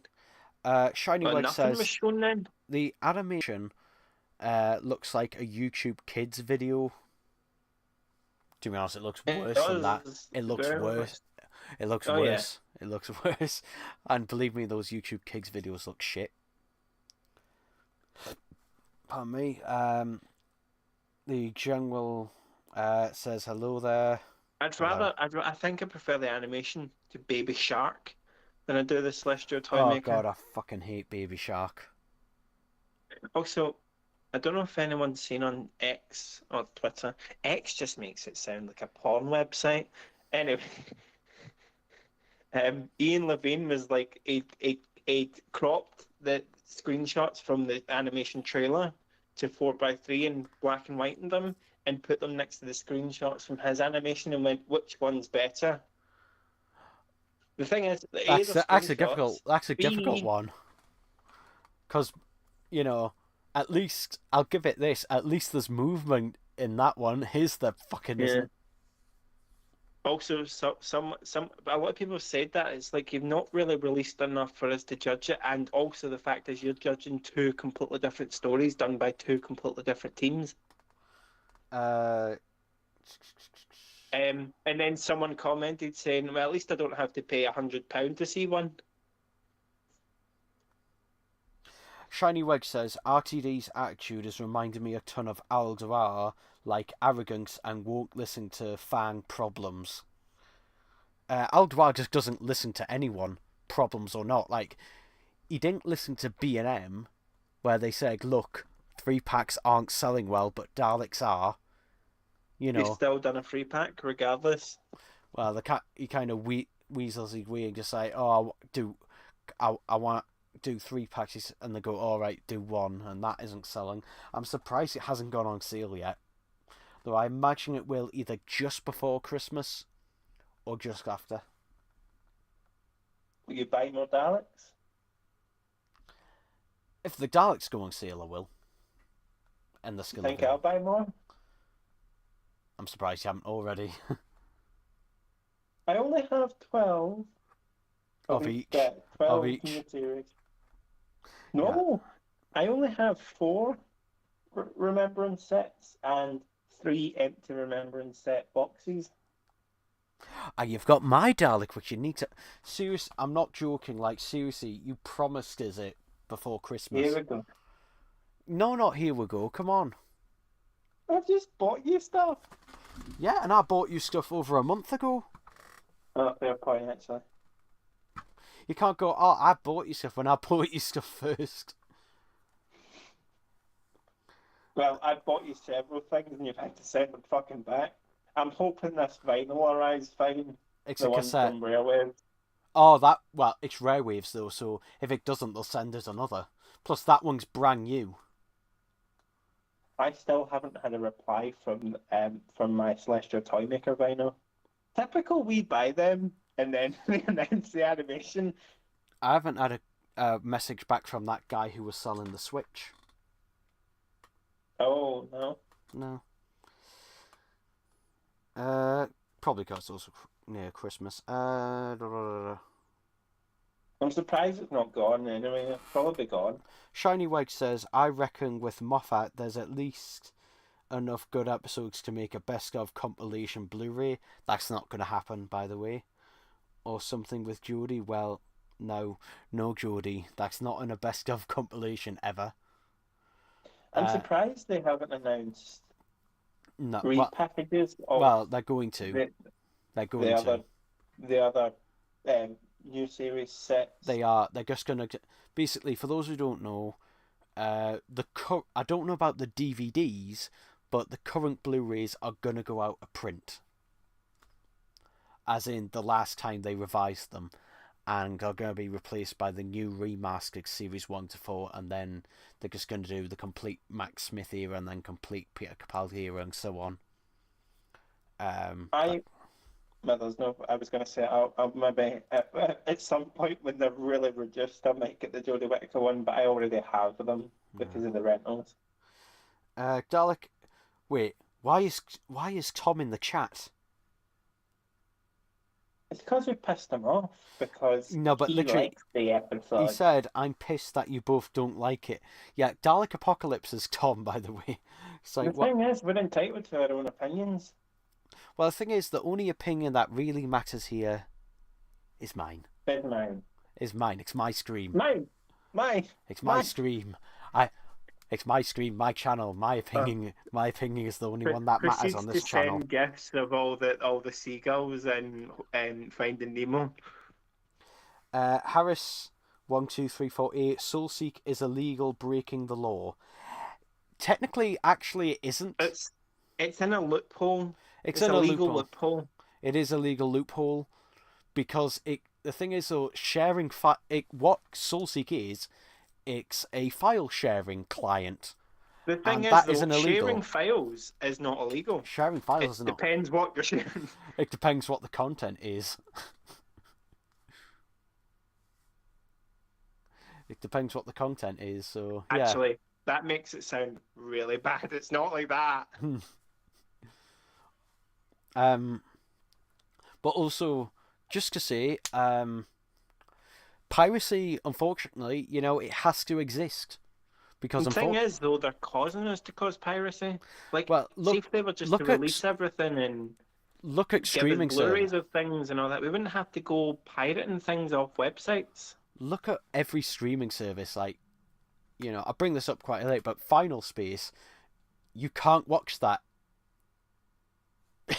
It's on UK Netflix currently until that deal ends, and then it's gone, unless you've pirated it. That's like saying, oh, but the thing is, I mean, look at piracy in terms of way back in even the late 70s, early 80s. If it wasn't for piracy, we wouldn't have as many missing episodes. VHS was invented for that purpose. Well, it wasn't invented for piracy, but if it wasn't for piracy, we wouldn't have half the missing episodes we have now. No, but you know what I mean. Like VHS was designed to record off the Television. TV. I mean, the thing is, yeah, that's technically you could probably class that as piracy. Well, the thing is, who was it? Yeah, it was Disney, along with a few other companies, sued Sony and GVC for the Betamax and the VHS because they tried to argue it broke piracy laws, but basically that was very much. I don't Disney get shut up with that one, didn't they? Yeah, basically and then they joined them. Eventually, they didn't have any choice. It's like Apple had to join USB-C because they had no choice. And then Disney fucking wrecked the physical media market because everyone copies Disney. Shiny Wedge says a goddamn Sega Mega Drive could do better 3D animation. I was going to say if you were saying a Sega Mega Drive looks worse than the Celestial Toymaker, that would be an insult to Sega Mega Drive. I don't know. I don't know about 3D. 2D it could. 3D on the Mega Drive. Like 3D didn't become a thing until the 5th generation. Like if you said Sega Saturn, then yes, or Sega Dreamcast, Sega Mega Drive. Yeah, how come the Web of Fear looked like a PS2 game and the Celestial Toymaker looks like a PS1 game? That's an insult to PS2 games. Oh yeah, boy. Like some PS2 games, I find the ones that are more cartoony looking still look better. Like for example, the original version of Battle for Bikini Bottom, it still looks decent today. It doesn't. Do you remember the Photoshop I made when Web of Fear came out? It was announced. I made the PS2 cover of it. Yes. Harris124 says, "No way you guys are sharing CP. Do you know what CP is?" Reese. CP? Do you know what it stands for? No. Well, the first word stands for child. Oh! Yeah, no. No! It's not for that, it's for basically file sharing in terms of... Most people would probably use it for, like, piracy. Well, I use it... Like, the thing is, though... It might be more a case of, like, for... I could see, like, almost like businesses that have to share files and things in amongst themselves. Well, they have other tools for that they pay for, like proper business ones. It's hard to explain. Because the thing with SoulSeek as well is you could send viruses via that if you wanted to. It's more. It seems now more a case of. It's not like even a case for actually pirating things. It's a case of people get stuff from it, and people tend to just give access for other people for like, oh, you've got this. Well, there's access to my stuff if you want anything I've got that you're Well, looking for. I've had that with a few people. Also, it's a very good way to be able to back up your stuff to other people's hard drives. It is. Like, basically, if I lost a lot of my stuff, like, for example, if I lost all of my Doctor Who rips, I mean, one, I've got the discs, so I could do it all again. Who? You've also got me. Yeah, but also, I've got people who have downloaded them from me, so I could just re-download them back again. So it saves time. Plus, you got rare stuff and that on there, and other stuff that you might not have. Like, for example, I've got a naughty recording of a James Blunt, the world's shortest James Blunt concert That's like on saying, there. oh, any file sharing platform is illegal. That's like saying Google Drive is illegal. It's Well, not. I mean, you could say, technically, you could say Messenger's that, or WhatsApp is that, or Facebook or whatever. Twitter Messenger Yeah. or anything. It's not. It's just it's almost like a form of. It feels like a form of social media, but for sharing Not content. really. Not really. I mean, to be honest, the only stuff I get from Soulseek is stuff that isn't bloody available anywhere else. I mean, the thing is, like, people upload pirated things to YouTube all the time, like, for example, every day. I wanted to watch Regular Show, and at the time it wasn't fucking available anywhere, and it had been taken off streaming services, and the only way I could get it was to basically pirate it. So it's I just mean, like, look at there you the go. Internet Archive and Dailymotion. It's just straight up piracy for everything there. I was able to get the Doctor Who Adventure games the other day. They're not available anywhere. Like, if the BBC won't sell you them, then fuck it, I'm pirating them. The And thing they do is, though, work. they could easily sell them digitally. By the way, I might do that. I might do that in a later stream. Actually, I might replay the adventure games. I haven't played them in donkey's years. Shite bag if you don't. Shite bag if I don't. Yeah. Do you want to be on that stream? I don't know how well it would No. work. I don't know how well it worked. The inks. Also, I is think it just me, or at the end of this episode, does it seem like Tennant got a bit tipsy at the sort of dinner in the back garden? Also, Donna's house is just fixed again with no problem. Also, it's like they kind of do it in an offline, but I'm assuming she got that job at Unit.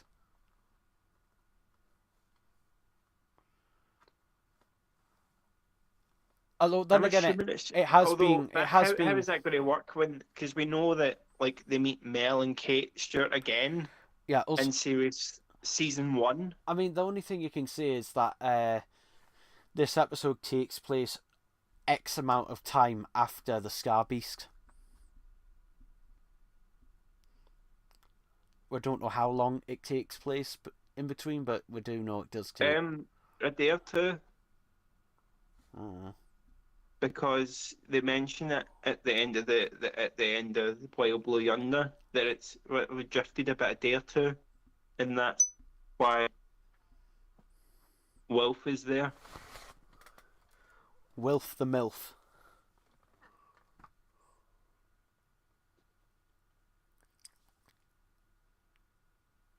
Also, why the fuck was the 14th Doctor showing the 15th Doctor the controls? Like they're the same person. Yeah. He still has his memories. There was that bit at the end where they're just going. Well, just like the 15th Doctor is basically just telling the 14th Doctor, oh, you should do this, you should do this, blah de blah. I don't get it. I really feel that this is just another way shoehorned in for a potential Tenant to come back easily. I don't know. Anyway, where was I in the comments? I still feel that might be true. The whole, you remember the rumor about a Tenant and Catherine Tate's Disney Plus spin-off series? I don't know, because Tenant would you be available? Oh no!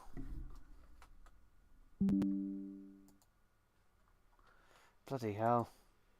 I don't know why, but the internet's been shit tonight. Mm-hmm. Shit. Yeah. Ba ba ba ba ba. If I could, I'd have a wired connection in here. Unfortunately, I cannot because of where it is. Because you'd have to bloody drill holes in half the house, and it's not like American houses with their bloody dry. You know, it's just bloody solid brick.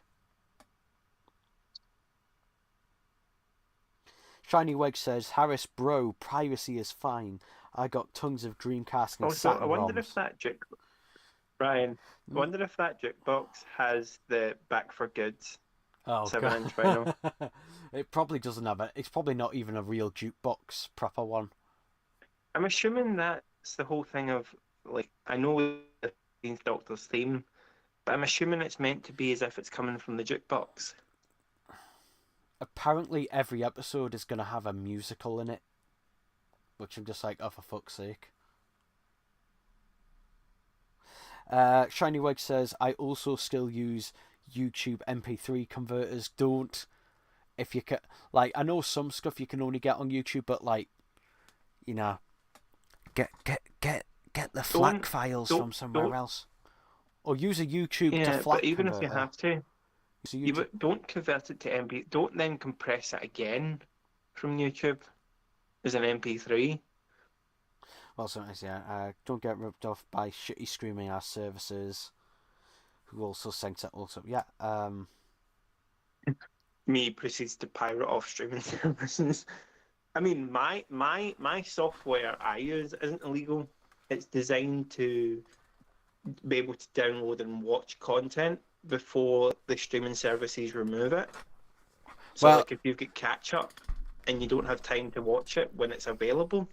Well, there's also the debacle happening with Sony and also others as well, where, you know, Sony, if you didn't know, on the PlayStation Store, if you purchased certain movies, any movies by Studio Canal, you are now no longer able to watch them because Sony no longer have the license. So even if you paid for them, paid full price of them, you can no longer watch them. So basically, anything you buy digitally, like on any service though, anything you buy digitally, unless it's like an MP3 or an MP4 file or something like that, something that isn't a DRM file, basically anytime they can just take it away like that.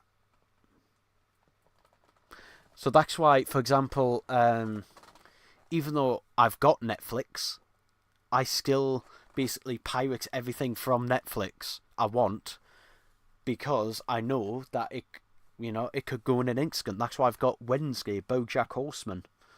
Which, by the way, why the hell did they stop at season 2 for Blu-ray releases? Why? But yeah, that's just why I do it. It just could keep, because it could go any day, or get censored, or changed, or what have you. I mean, for example, if you want, I'll give you an example.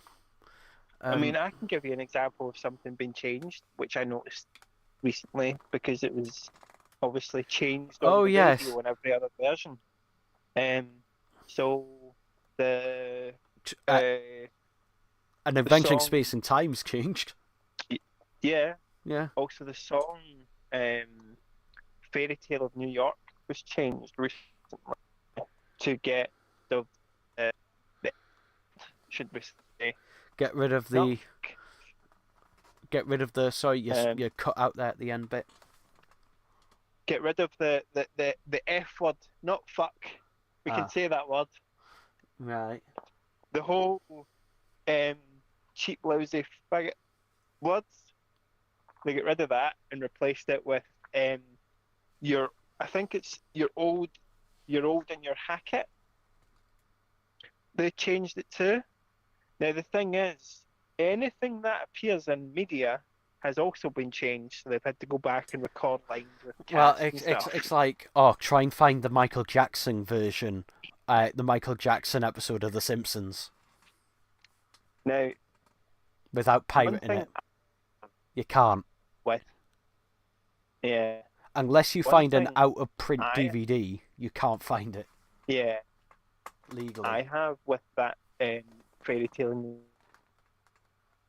York song in is the 2019 Gavin and Stacey Christmas special. Now, bear in mind, 2019 that was made, and they changed it just a couple of months ago to have the new lyrics.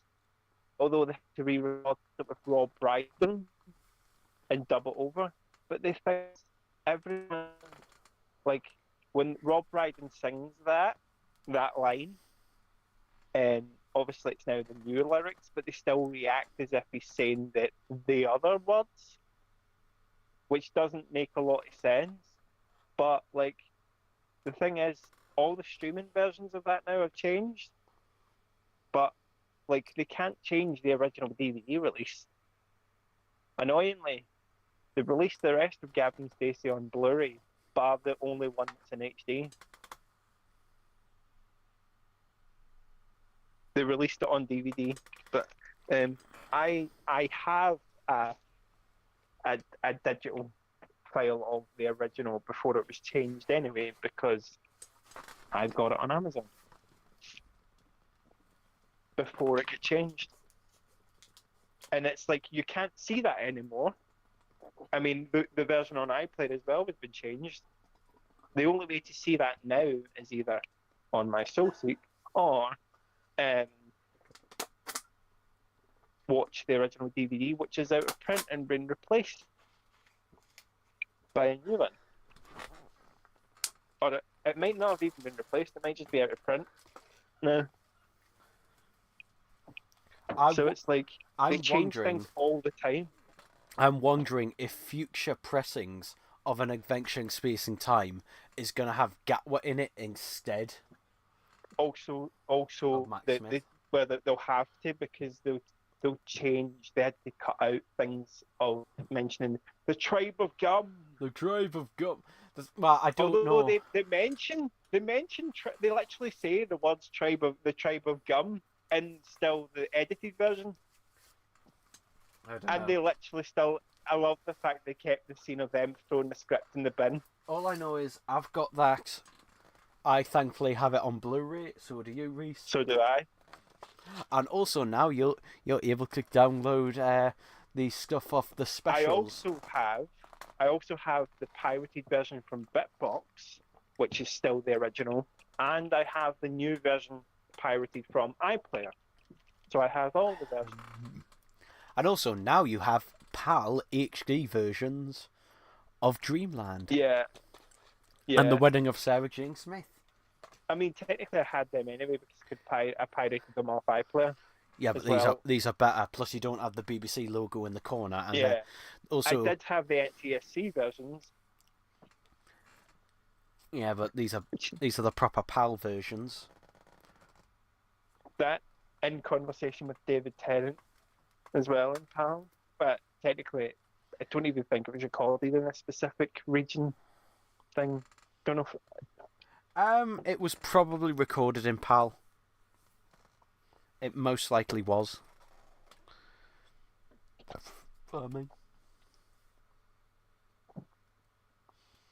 I went to Burger King today. Wow. This is very entertaining for everyone in it. I've had how many burgers have I had this week? I think I've had at least 4. Yeah, I had the Wetherspoons Christmas burger on Monday. Did I have one on Tuesday? I can't remember. I did have it again on Wednesday. And then I had a McDonald's Christmas burger yesterday, the big cheesy one.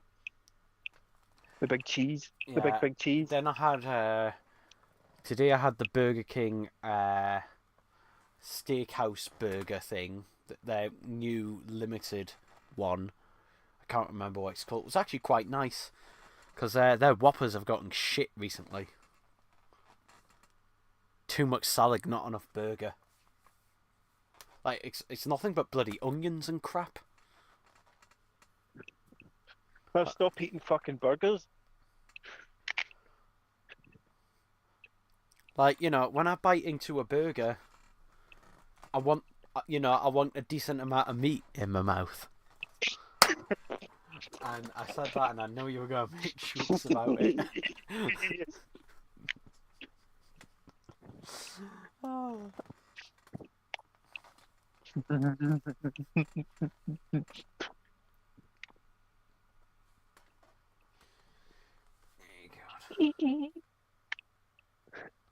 Getting the giggles. Oh god, no. That should it's it's still all set to come out on the 18th. And yeah, the thing is, here's the thing though, also. The physical release, the Blu-ray of the 50th anniversary, doesn't, at least according to the special features list, doesn't have all the special features that have been released on the YouTube channel. Yeah.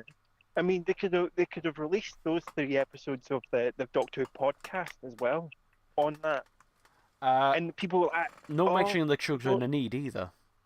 There's no room for them. The thing is, it's 3 discs. Like, it's 3 discs, and also you could put it on the Blu-ray, and if not, make it fucking 4 discs. And I get that. Okay, maybe the DVD might be a squeeze, but the thing is, though, they could be exclusive to the Blu-ray, and therefore, if you want the DVD, you've got to buy the DVD and the Blu-ray if you want the extra features. Also, no 4K release. No. Which you would have thought for the 60th. I would see if they had released the because as they do the standard Blu-ray, the Steelbook and the DVD, they should have made the Steelbook the 4K. Also, this is easily the weakest anniversary specials. For me, this is the weakest, easily. It's not an anniversary special at all. See if I don't know about how much I don't know exactly all the special features we're getting on the Blu-ray. You could have probably fit all 3 specials on 1 disc. Like, Russell was worried that he hadn't done enough for the 60th, because, like, you could have... Yeah, you fucking not. No, you didn't do anything. Because, like, the two things are just like, we brought back Mel and the Toy Maker, just like... Do you know? Uh-huh. Do you know what that seems to have been a better celebration of the 60th is Tales of the TARDIS. Yeah, the thing is, I'm not, as much as I hate I think Power the Doctor would have been a better anniversary special than this. I think we should have flipped them around. Like, I'm not, like, even though that had its problems as well, like... It still feels like it's like, it is a massive squirty fan wank, but, that's what an anniversary special should be. If that is canon, the whole realm of, like, passionate regeneration, does that mean that only the 10th Doctor's there and the 14th Doctor won't be there? Because he never goes there. It makes my head hurt more and more. Yeah. It's just, it doesn't make sense. I think it should have been its own story. I think this very much should have been a 2-parter. And they should have just got rid of Royal Blue Yonder. Had a whole episode of the Toy Maker, and then at the end of it, the Doctor the Toy Maker kills the Doctor and causes the regeneration. The split regeneration. Also, there's no need for them to call it a bi-regeneration. They could just call it split regeneration. Because Russell T Davies is obsessed with bloody bi. Just like... Yeah. Binary, non-binary, bio. I just keep thinking of bloody soap powder when people say that. See when he leaves again as showrunner, are we going to say bye-bye? Just like... No, we'll give him some non-bio washing powder. Here's your non-bio washing powder. Non-bi washing powder. No, fuck that. He can buy it. You know, Buy. I You haven't can really, buy. I haven't really asked for much for Christmas this year. Ryan, you can buy Yes, Reese, we get the joke. it. I'm saying I haven't really asked for much for Christmas. I know you're getting a Me sound neither. burger. Well, you're getting a sound burger, Reese. That's 200 quid. Yeah. You know. That's an expensive burger. Better be fucking gourmet. Well, Come on, come on, no, come on, well, the stuff you no, put in come the on, middle of it is expensive. come on, oh, Reese, the come on, stuff you put in the middle of it is on. expensive. Remember. come on, come on. Reese. Oh. Reese. Sure. 2 Hello? seconds. Shaking my One. dog's ass. Two. That's. Why did you make it sound weird? Because I'm out a walk and he's got jobby stuck. Poor wee thing. I don't know what to do to help him. There we go. There we go. We That's got what we your we, that's what we your got fans something had to from hear. Poundland today actually, which I didn't know existed, but they do. Dog bum wipes. Pacific dog bum wipes, which I didn't know existed. But the thing is, can you just buy baby wipes? Yeah, but we got them because we thought it was funny. Put them in Bobby's stocking. Did Ah. Bobby get things for Christmas? Yeah, he's got his own Yeah. little stocking. In fact, I've got him a Christmas present. I've got him. I've got Bailey some things. Got I've some still stuff. got. I'm going to get him a cushion as well, with his name on it. You see, His cushion. Bobby's because- favourite things for Christmas are stuff that he can destroy. Yeah. I don't know about Bailey yet, but I've got Bailey like a really solid ball. He plays with the one. We've all But had a his hard own. year this year. Gonna get him something else, and I'll get him a cushion made with his name on it, because he likes to play with the cushions, but he also likes to fuck them. Not like the physically pump them. He likes to pump the cushions. You can pump T Tartson's head.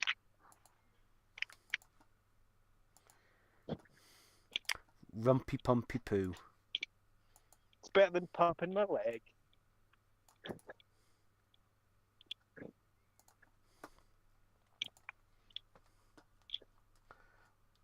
You say so.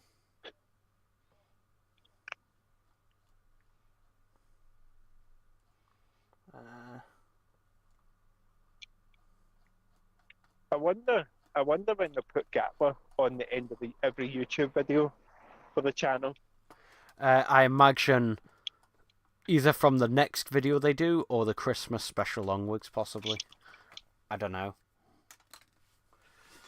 There is sometimes that Thing sort is though, sit over like period. it feels like, oh, this is the end of the 60th anniversary specials, but literally we've only got what, 2 weeks, 3 weeks until the Christmas Day special. Yeah. 2 weeks tomorrow. Monday, I mean. So it doesn't stop. Really? Like we've got a week's break. They should have just fucking moved like the specials to coincide with it. Or just have one more. Yeah, they should just made it so that there's a special every week and then it finishes. And even if they made the 50th anniversary 5 specials and have it finish on Christmas, even if it's still the 60th, but that was first. As the 60th ends, it could have been doing with another special. I think one of them should have been a 2-parter. The Giggle should have been a 2-parter.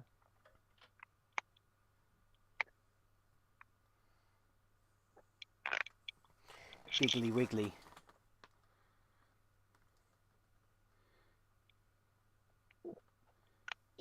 Oh, imagine they had Joe Martin appear as a pre-partner doctor, and that was technically the doctor's first encounter with the toy maker. No.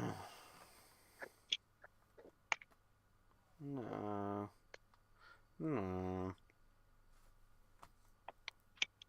Also, I wonder what I'm not even sure technically if the Time Lords are still alive or not. But I wonder what the Time Lords would make of hearing the Doctor's like, because everyone says, oh, like one one Doctor's enough for the universe. Now there's two in the same universe.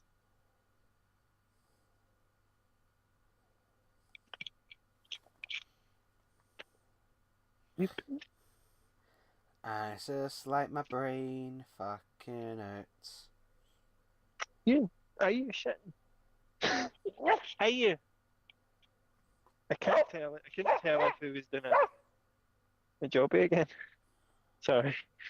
This is great content for people. Hearing my dog do a shit. He's not though.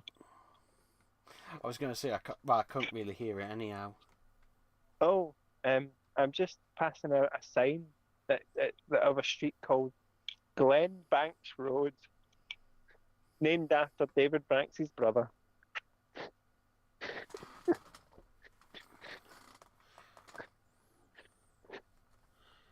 Okay. Also, Nick Briggs again was totally wasted. Yes. He plays What the fuck was that robot? They never explained that either. Like, that's not built by unit. That must be like alien tech. They don't mention it. They don't. Also, the Doctor's just like, oh, unit's got a fucking C3PO.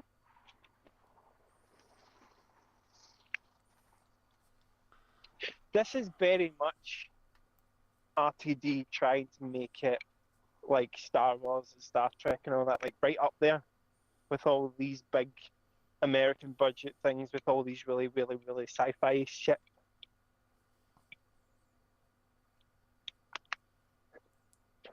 And every day I just die a little. Well, now that they've got that ramp on the TARDIS police box, they need to bring K9 back. No, Also, we can't bring anything back from good stuff. oh yeah. Also, it doesn't make sense. Like, I could see them putting that in if they were like Ruby Sunday was going to be in a wheelchair or struggle. Yeah.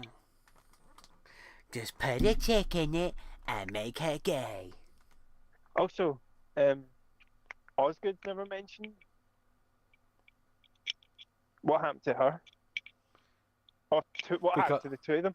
Because Also, I love the she's fact in that Big Finish. no one's ever also mentioned the fact that, well, they mentioned about copies, but they don't really mention the Zygons.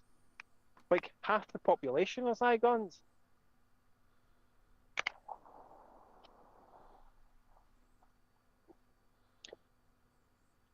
So, did the Zygons go mental in the Giggle? You know how everyone was going mad? Did the Zygons go mad? Nah. Of course, RTD didn't write that, so it doesn't count. To him, anyway.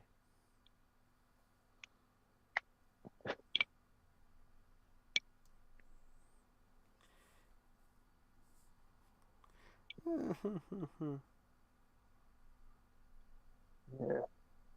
I'll just pretend this story never happened and it was Nightmare Fair we got instead. Yeah. Does that sound like a plan? Yeah. Yeah. Well, just keep pretending Doctor Who ended in 2017. Don't get me wrong. Nightmare Fair still has its flaws. But it was a story that was never produced. So it's like it's always going to have flaws.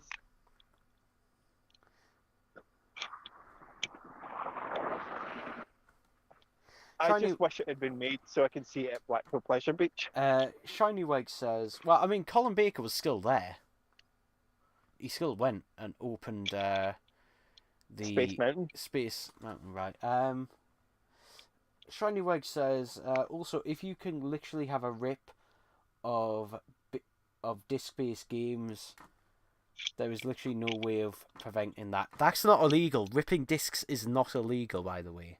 That's actually perfectly legal. You're for your own purposes, for your own use, you can rip it It's just your, as much as you as far like. as they're concerned, you can do whatever you want with that disc as long as I you mean, don't for example, break the the PS3 distribution rights. allows you to rip CDs to it, like it's built into it. Yeah, as long as you don't break the distribution rights, you're free to do whatever the fuck you want to that Shiny disc. Weg says, Reese and Six Sec, You would you both think? What do you both think of Eagle Moss returning? They need to seriously up their game or just go bust again. Well, What it's do you not think? Eagle Moss, it's Master Replicas that's taken Yeah. over. Eagle Moss are having nothing to do. Well, Eagle Moss don't exist. So So it's really just the factories that they've paid to do the work and continue. I've kind of just looked over it because I was never really a fan of the range as such. Like, the only thing that ever interested me was like the Daleks, but even then I didn't go and buy them all. someone says, whatever happened to Gordon Bennett? He never trolls Six Sec nowadays. Yeah, I know it's a shame. Yeah, he's just left that job to me. No, you don't Who's troll. to say I wasn't Gordon Bennett? I know you weren't. Yeah, true. I might be dyslexic, but I can spell better than that. Or sorry, I should say I can smell better than that.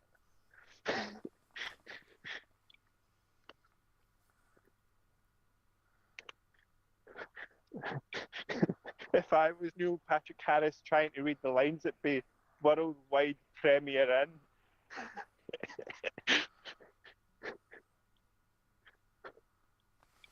Worldwide premiere in.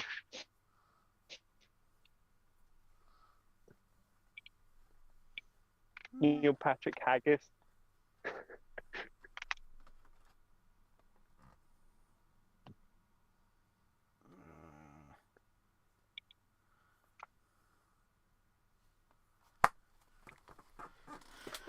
Oh, bloody hell. No way of oh god. People okay, we've got another comment saying no way of stopping disc rot. Well the thing is though Well, it doesn't really have. It's not.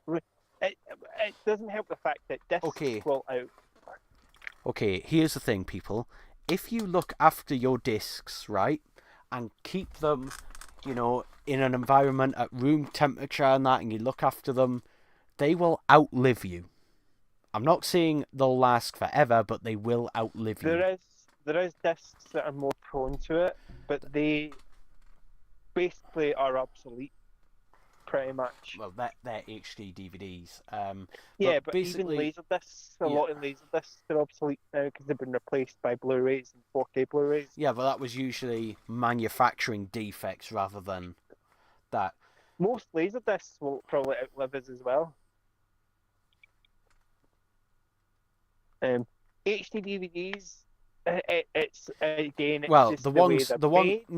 ones that aren't made by Warner Brothers will. It was the Warner Brothers discs are the only ones that were affected by it. It was only Warner Brothers ones that had that issue. But like as I say, everything on them was released probably on Blu-ray at the same time. Do you want A to lot see? of them. Do you want to see if you can find anywhere Spectacular Spider-Man in 1080p? I've got the DVDs. Yeah, but it's on Blu. I found the Blu-ray is out of print, although there is one on Amazon for £41. That's the Canadian one. I was going to say, if it was released in the UK, you'd have rented it. Yeah, Just even for a month, and it'd have been only worth it. it's only on DVD in the UK.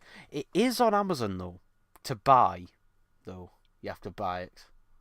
I mean, we could do the sneakeroo of rent it and Well, then that's why I was mentioning it to you. refund it. That's why I was mentioning it to you.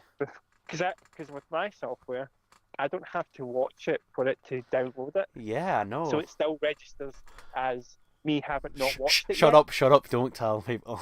Oh yeah. I don't say. But yeah, that's why I was mentioning it, you know, could you maybe do that? I don't know if it would work though. Many series is there? 2 seasons. I 26 don't know if it would work episodes. doing the 2. I would probably have to do 1 and then maybe next month do the second one. Don't know if you could wait, Yeah, I can wait. but I could do it like that so it doesn't look like, oh, why did you buy the second series then? I can wait for free and then just take the special features from the DVD because they're the exact same on the Blu-ray and then standard def anyway. So yeah. Shall I tell you why that isn't available on streaming services? Oh, it is. You No, just said it's on Amazon. no, that's to buy. That's different. That's different. Yeah. Because even if it gets taken off streaming services, if you bought it, that's yours to own. Yeah, but the thing is that is in a bit of a legal loophole because that was when Disney was acquiring Marvel, which is also why, because the Spectacular Spider-Man was meant to run for 5 seasons. So is it not on Disney Plus? Or 4 or 5 seasons. No, it's not. Because basically, Sony owns part of it, but then also other companies own this and other companies. So basically, it's all in a massive legal loophole at the minute. Well, we can certainly work something out there, but we're probably better not mentioning that on live stream, Don't worry, we'll be fine. even though we've already mentioned it. It's alright, Pirate. nobody watches your channel anyway. Well, the thing is, well, it's out of print, and also it's not Well, but, available in the UK. So fuck. I 'em. mean, the thing is, if I'm paying for it, I'm in my right to do whatever I want with it.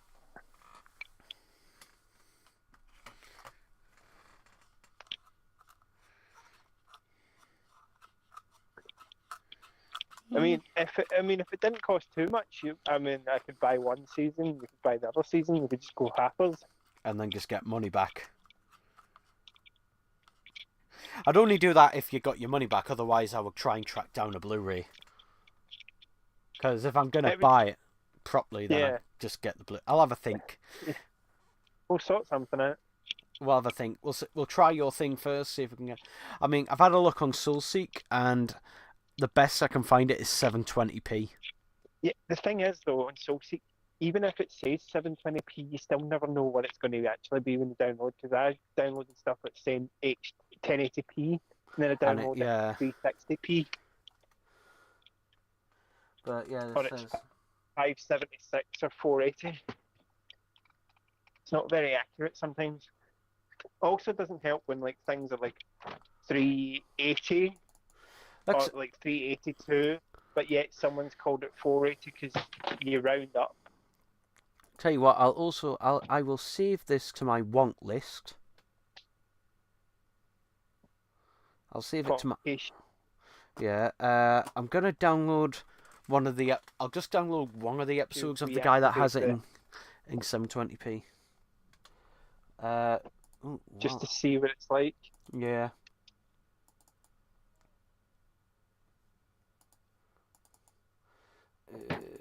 So you got the 4K version of Wild Blue Yonder. Yes, I do. And it's actually 4K. I don't have obviously. Yeah, I don't have. Does it have HDR? Oh, Wild. It's 4K HDR. You're breaking up a bit. Or HLG.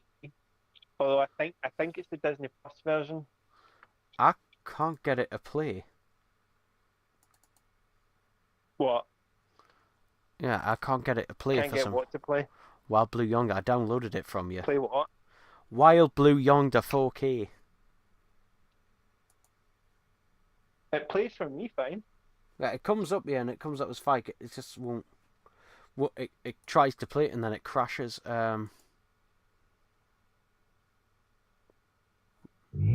Oh, now it'll play. Now it plays. A mechanism on board the TARDIS called the... There we go. I haven't put it on my TV yet to see what HDR it comes up as. I'm assuming it'll be HDR10 on HLG. It'll be one of the. If it's from Disney Plus, maybe HDR10. I don't know.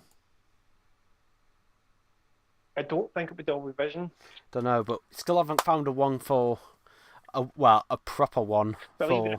even if it's saying Dolby Vision, it would be fake Dolby Vision. Yeah, still haven't found a one though for Star Beast, and obviously Giggle's just come out, so.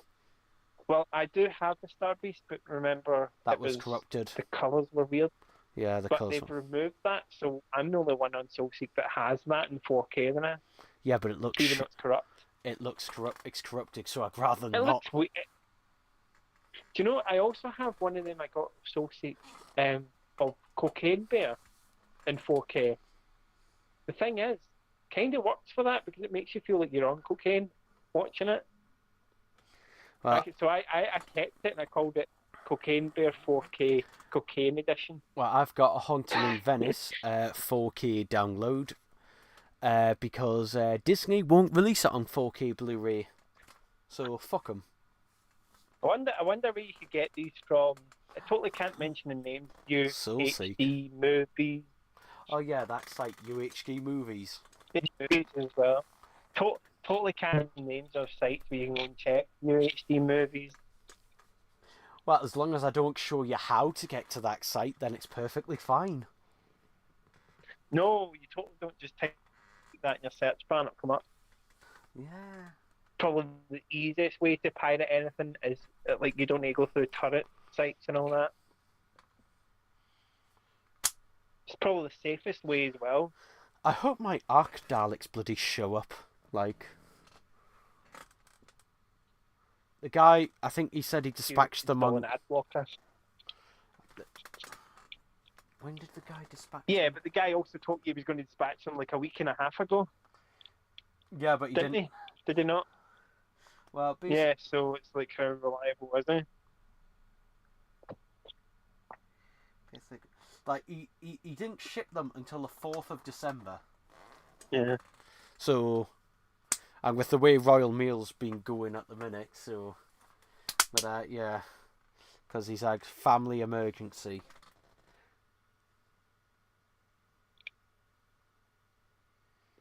Yeah.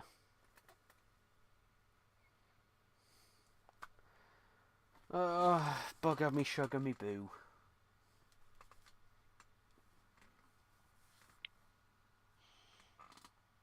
Shall we play Would You Rather? Or should we play But should we play? Should we play Would You Rather, but Doctor Who edition or 60th anniversary edition? Just put Doctor Who edition. Hold on. So you're asking to play a game, Ryan? Are you? Do you want to play a game?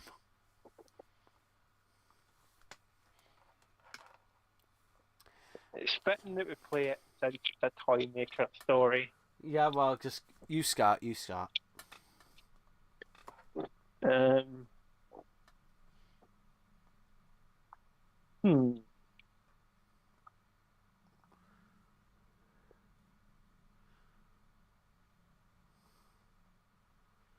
Or should I start? No, because yours will be more evil.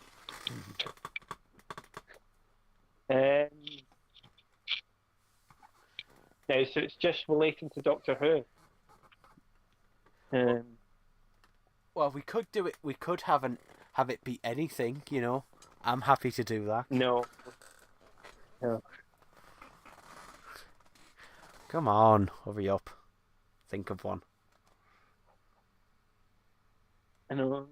I might die of old age first. Let's go. You go first, then. Ladies first. Well, Lennon isn't here. And neither's Tom. Oh yeah, so Tom can go first. Well, he might be here in the chat. Tell you what, okay. Would you rather fuck Shooty Gatwa or David Tennant? A nice easy one. I suppose we've already should have got one. He's underwear, so we're halfway there. So would you say? So you're saying Shooty Gatwa? But then it's David Tennant. I mean, David Tennant knows what to do with it.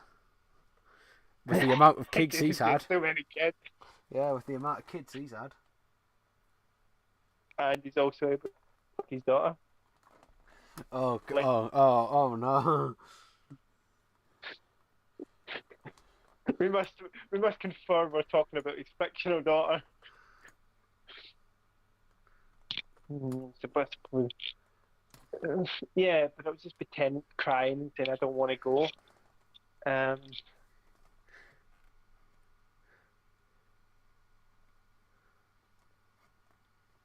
I don't know. Um, okay, we'll change it up. We'll go Gatwa since we don't know what he's going to be like. I would still say Tennant.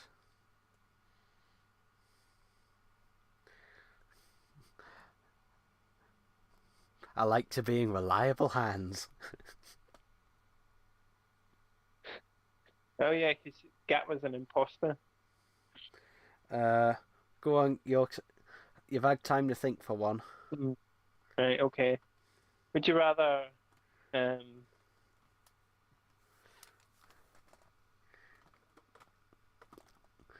Would I rather?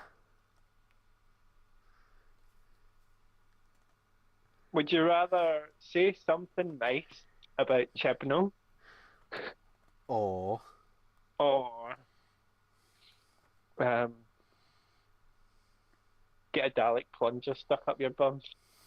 Because if I were you would be like, I'll take the plunger. I think I'll take the plunger. It'll get rid of my kid. It'll suck out my kidney stones. Hopefully. Oh, I must confirm it's the Imperial plunger, so it's not rubber. Oh, I think you'd still rather that. Ooh.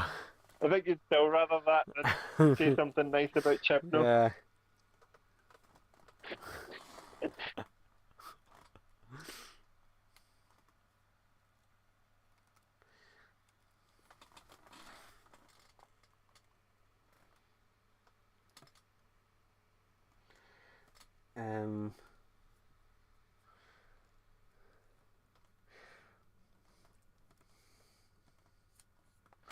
Would you rather eat BBC dirt or actual poo from a canine? What do you mean BBC Duck? Do you not remember Mark of the Rani? Colin Baker and the BBC dirt. I'd rather eat BBC Duck. Okay. Then lick canine poo. Yeah. Even though technically K9 would be nuts and bolts. No, a canine. Alright. A canine. Would you rather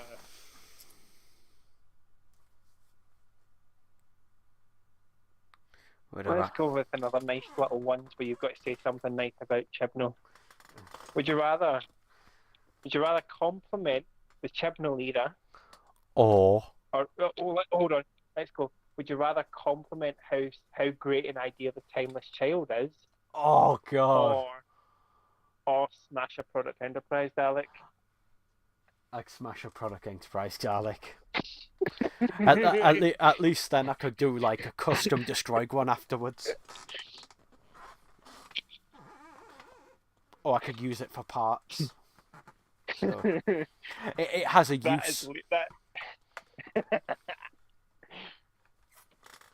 I knew that one would get you. I knew you'd feel the pain. Yeah, well, would you rather say that The Timeless Child is the best episode of Doctor Who ever and Chris Chibnall is an absolute genius for thinking of it?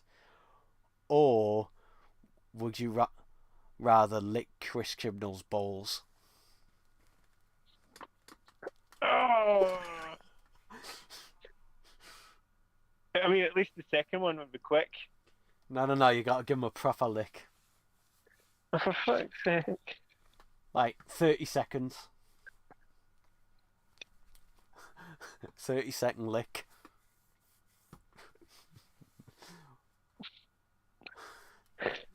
I mean, it kind of feels like both of them are the same thing. Because if I say how great that is, and it's basically like licking his balls. Well, one would be metaphoric and the other would be literal. I couldn't live with myself if I said Timeless Child was good, so I'd have to lick his nuts.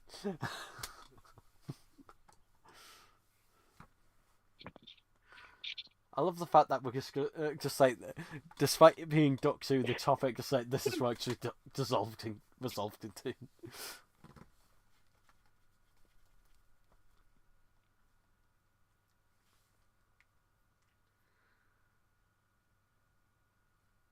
It's your go, by the way. Yeah, no.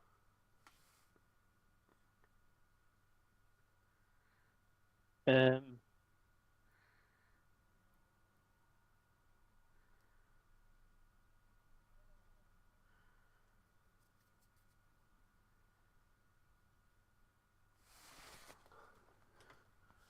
would you rather destroy a missing episode Or or sit on Ian Levine's lap and tell him how great his animation is? I'd sit on Ian Levine's lap. Really? Yes. Because then Until I could probably get another missing episode out of it. you just sit on his face and suffocate him, and they'll all come back. All 96 of them. Nah, I'd just have to sit on his lap. He'd then pucker himself out because he would get too excited, and then I'd just run round his house looking for missing episodes. I mean, he's not going to chase after you, is he? He's not really going to be able to chase after you. Great. No. So, yeah. It'll be like Davros. Oh no, Davros isn't like that anymore. Sorry.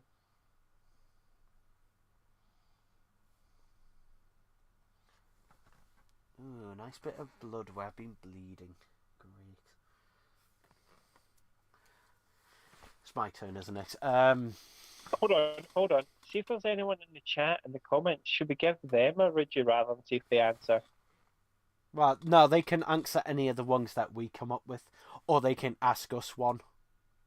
Yeah, let's leave it a minute and see Well, if they can come up with one. Well, while they're coming up, okay, would you rather shove a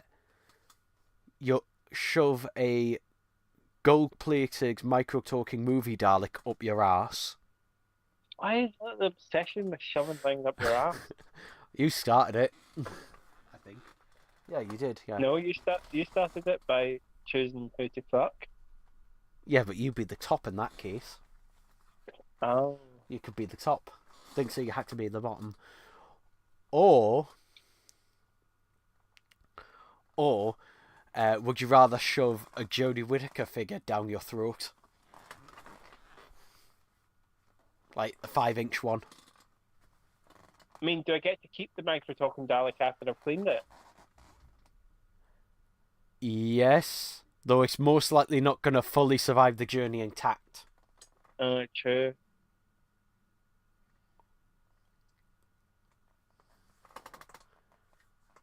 What if I stick the Jodie Whittaker figure down my throat? Can I keep the micro talking Dalek then as well? Like, are they both sitting in front of me, and whatever one I destroy, then I get to keep the other one? No, okay, no. You only get to keep the one that you're shoving you. As well. Oh God, I don't want to. I don't want to have to keep the Jodie figure. But also, you don't want to destroy a Product Enterprise Dalek. I mean, you were gonna. You didn't say which one though. Oh damn it! I should have said 12-inch gold-plated one. Yeah, you think it's too late now. Yeah, but even the cheapest of the 12-inch ones, like I still. And you didn't say it had to be a working one either. Yeah, but you guessed that I'd probably be talking about a working one. Yeah, but come on, which one would you rather? I mean, there's a chance that the talking Dalek might survive. Yeah.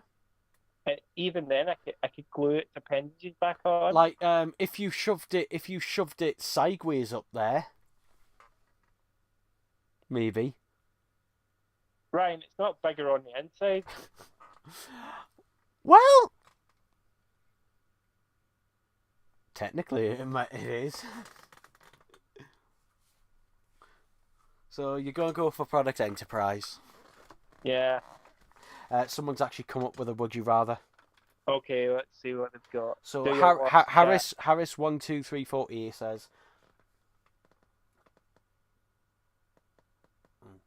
would you rather live in Saddam Hussein's dungeon What does this have to do with Doctor Who edition? or watch season 12? Okay. Well, if it's season 12, I'll gladly watch season 12. If it's series 12, Saddam Hussein, get your coat, I'm coming. Oh, you're coming on him. You're I'd coming. rather do that than watch series 12 as well. I mean, technically, Saddam Hussein's dead, so does it mean we're going to meet the devil as well? Because he's too busy down there bumming him. Here's another one. Armand27 says, would you rather have all Hartnell missing episodes retrieved or meet Patrick Troughton? I'd rather meet Patrick Troughton. I'd rather have all the Hartnell missing episodes.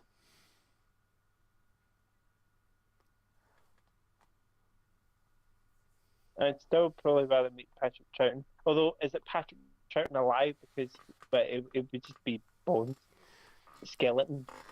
The thing is, though, here's my logic. Like, I can go back and constantly relive watching, episodes, missing episodes, whereas the Patrick Troughton thing is just like a one and done. I mean, and he didn't like to talk too much about it either. Oh yeah, true. Oh yeah, we'll go with the. Although saying that, if it was meeting Patrick Troughton while he was pissing on a golf course, I mean that might change my mind. Yeah, but fuck the Hartnell episodes. Ian Levine can keep them a bit longer. I mean, saying that, we could go and meet Patrick Troughton and then go with him and raid Ian Levine's house. Harris, we'll have all the Harris 1234 says, would you rather live with Noel Clarke or John Barrowman? Well, I'm a man, so I'll go with Noel Clarke. I would go with Noel Clarke for a different reason. Because John Barrowman would get on my nerves because he would be offended by fucking everything. Mm-hmm. Although John Barrowman might get his dick out and wake you up by tapping it on your foot, or is that just Gordon Ramsay? No, he didn't tap it, he whacked it, remember? Oh yeah. I love how there's people in the chat that won't get that reference. Yeah. Shiny Wedge says, would you rather bring back Class as an RCD spin-off or Burn 10 CO Revenge Cybermen? I'd rather bring back Class because then I can just ignore it. Like we're probably going to do with these 6-day specials. Like I've ignored it on Big Finish. Like I have a Class box set, one of the Big Finish ones. You only bought it because it tied in with the Remembrance, didn't you? Yeah, and I've only listened to that. I didn't listen to the other two stories in that box set. I only listened to that one. I may have pre-ordered the Paradigm Down. Oh well, you can send. I pre-ordered the CD. Oh well, you can send us the MP3s when you get that. Because you'll get the MP3s. Oh, yeah, because you get them digitally. You get the MP3s on the day. Box set. Yeah, well, I don't open any of mine because there's no point. And if I do, then I could save them as FLAC files if I wanted to. Yeah, but to be honest, there's not the massive amount of difference between them because it's spoken words. Even then, if I'm going to listen to them, I'm probably just going to listen to them as MP3s on my phone. I mean, I was listening to Red today, which is a really good Big Finish story. And it sounds like, at times it sounds like Sylvester McCoy has got a motor inside him and he's trying to rev it up. Where he goes, red, red, red, red, red. Why do you sound like fucking... Hold on. When you were doing the red, like, it made it sound like you were trying to do a really bad impression of Ms. Lenoir. No. Harris says, would you rather be the brain in Planet of Ood or be the bin man in Fear Her? I'd rather be the bin Uh, man. I'll go with the bin man because then I can report people to the council. And for the council to then do fuck all. Although he's not a bin man Yeah, he's not a bin because man. he's there He's to a patch up the roads. Yeah, he's not a bin man. He's there. He's there from the council to fix the potholes in the road because the He Olympic says, torch is coming back. speaking of paradigms, would you think of the revised Big Finish ones? Well, they're not revised, they're just CGI They are renders. changed quite heavily. A bit, not massively. There was no need to really change them because it's an audio book. It's an audio drama. Like, they don't physically appear or part of the cover, and even then you don't see the back of them on the cover. So, like, if anyone had issues with the Hunchback, I miss the days. I miss the days when Big Finish used to do individual artworks for each story. They don't tend to do that anymore. yeah, they just bundle things together. They just do like one artwork that has everything on there. Thing is, they've kind of made them fatter around the middle. I did see that the artist who done it put like the almost I want to say blueprints, but they're not. But they look like this the 2D line drawings of the 3D model, and I was like thinking to myself, I'd really like if they included something like that as a fold out with the CD. You know, like in the box set as like a poster. You fold it out and you have that. Well, they don't do anything like that. In fact, I know. the CD box, like it used to be, the CD box sets would be three or four individual CD cases, each with their own artwork on there. They don't do that anymore. They're not even individual CDs anymore. I'm also annoyed that they stopped doing vinyl releases for the Ninth Doctor Adventures. Yeah. Man, I stopped buying them physically at all. It's 10:30 already. I know. The Doctor finished at 7:30. Would you rather go Well, back to Would you rather go back and be William Hartnell's cigarette holder or become a furry? William Hartnell's cigarette holder. Because Someone at least then I get blowed back. Someone clearly doesn't know me because I'm already a furry. So Yeah, that's probably more aimed at me. I can do both. There isn't a downside. Well, actually there is. I'd hate to be a cigar. Well, seeing that, I can't stand... I don't know if you're the same, but I can't stand being around people who are smoking. Or vaping, to be honest. Me neither. But in that, say if I was actually I'm nearly cigar, William Hartnell's cigar, if I was William Hartnell's cigar, at least I'd get blowed by him. At least I get sucked by him. But if I'm just holding the cigar, that's one thing. But if he's actually smoking it around me, it's a different thing.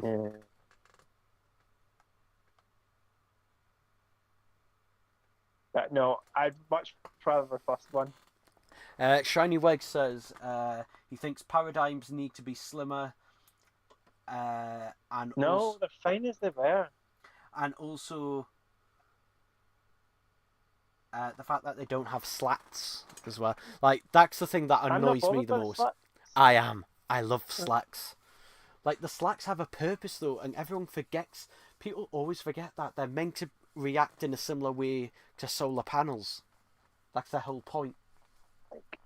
People say, "Oh, what do you think? What do you think, Reese, of the slight redesign?" I looked Alex and I prefer the look. Well, I do not like the paradigms. I never have. I never will. If you had to choose one, though, what would be your favourite? Sorry, say that again? If you had to one of the original 5 props, what would be your favourite one out of the original 5? you've asked us this before, and I've told you it's between the Supreme and the Drone. Right. Mine's is probably the Eternal, actually, now. I do like the like, to be honest, I think the Black Hemispheres look so much better. On the Eternal. Yeah, They contrast well with the... I think the Supreme should have had Black Hemispheres as well. It contrasts so much better. That's why I call my Soundburger my little Eternal. Because it's black and yellow. I picked the yellow one. Num num. Armand27 says, would you rather have direct, I'm assuming that's meant to say directed, The Timeless Child straight from Chibnall's script, or never get the sequel to Tintin Secret of the Unicorn? I mean, we haven't had we haven't had a sequel to that film. I'm happy to never get that. The thing is, so if you want to know what happens next, like, you could always either A, read the comics, or B, watch the 1990s Tintin series. By the way, my sister saw the DVD, the 2011 DVD release in a charity shop for £3, and she was going to get it. I had to keep saying to her, I've already got the DVD and I've got it on Blu-ray. And annoyingly, they're cropped as well. And she said, but I don't like Blu-ray, I want it on DVD. And I said, well, you can borrow the DVD of me if you want. Should I be a dick and should I talk about Wonka? No, you will not. No, you will not. Otherwise, I'll start talking about Puss in Boots, The Last Wish, which you still haven't seen. And I'll start talking about other stuff. I have like 5 or 6 times. Have you watched it? What? You said you haven't watched it. Yeah, I've got it like 5 or 6 times. Oh, right. I was going to say. Media. Would you rather? Oh, it's bloody cover. Would you rather marry Strax or become one of the children from Zootopia? I'd marry Strax. Oh yeah, I want to marry Strax anyway. That's a son and I could live the rest of my life with. Would you blow his probic vent? Oh, for fuck's sake! Slapstick on it and kills him.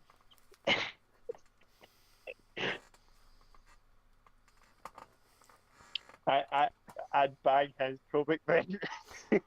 Oh, you had it here first, live, and it's being recorded as well.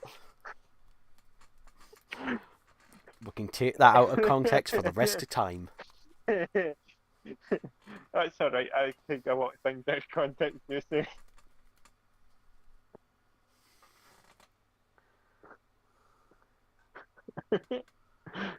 Oh, it's funny.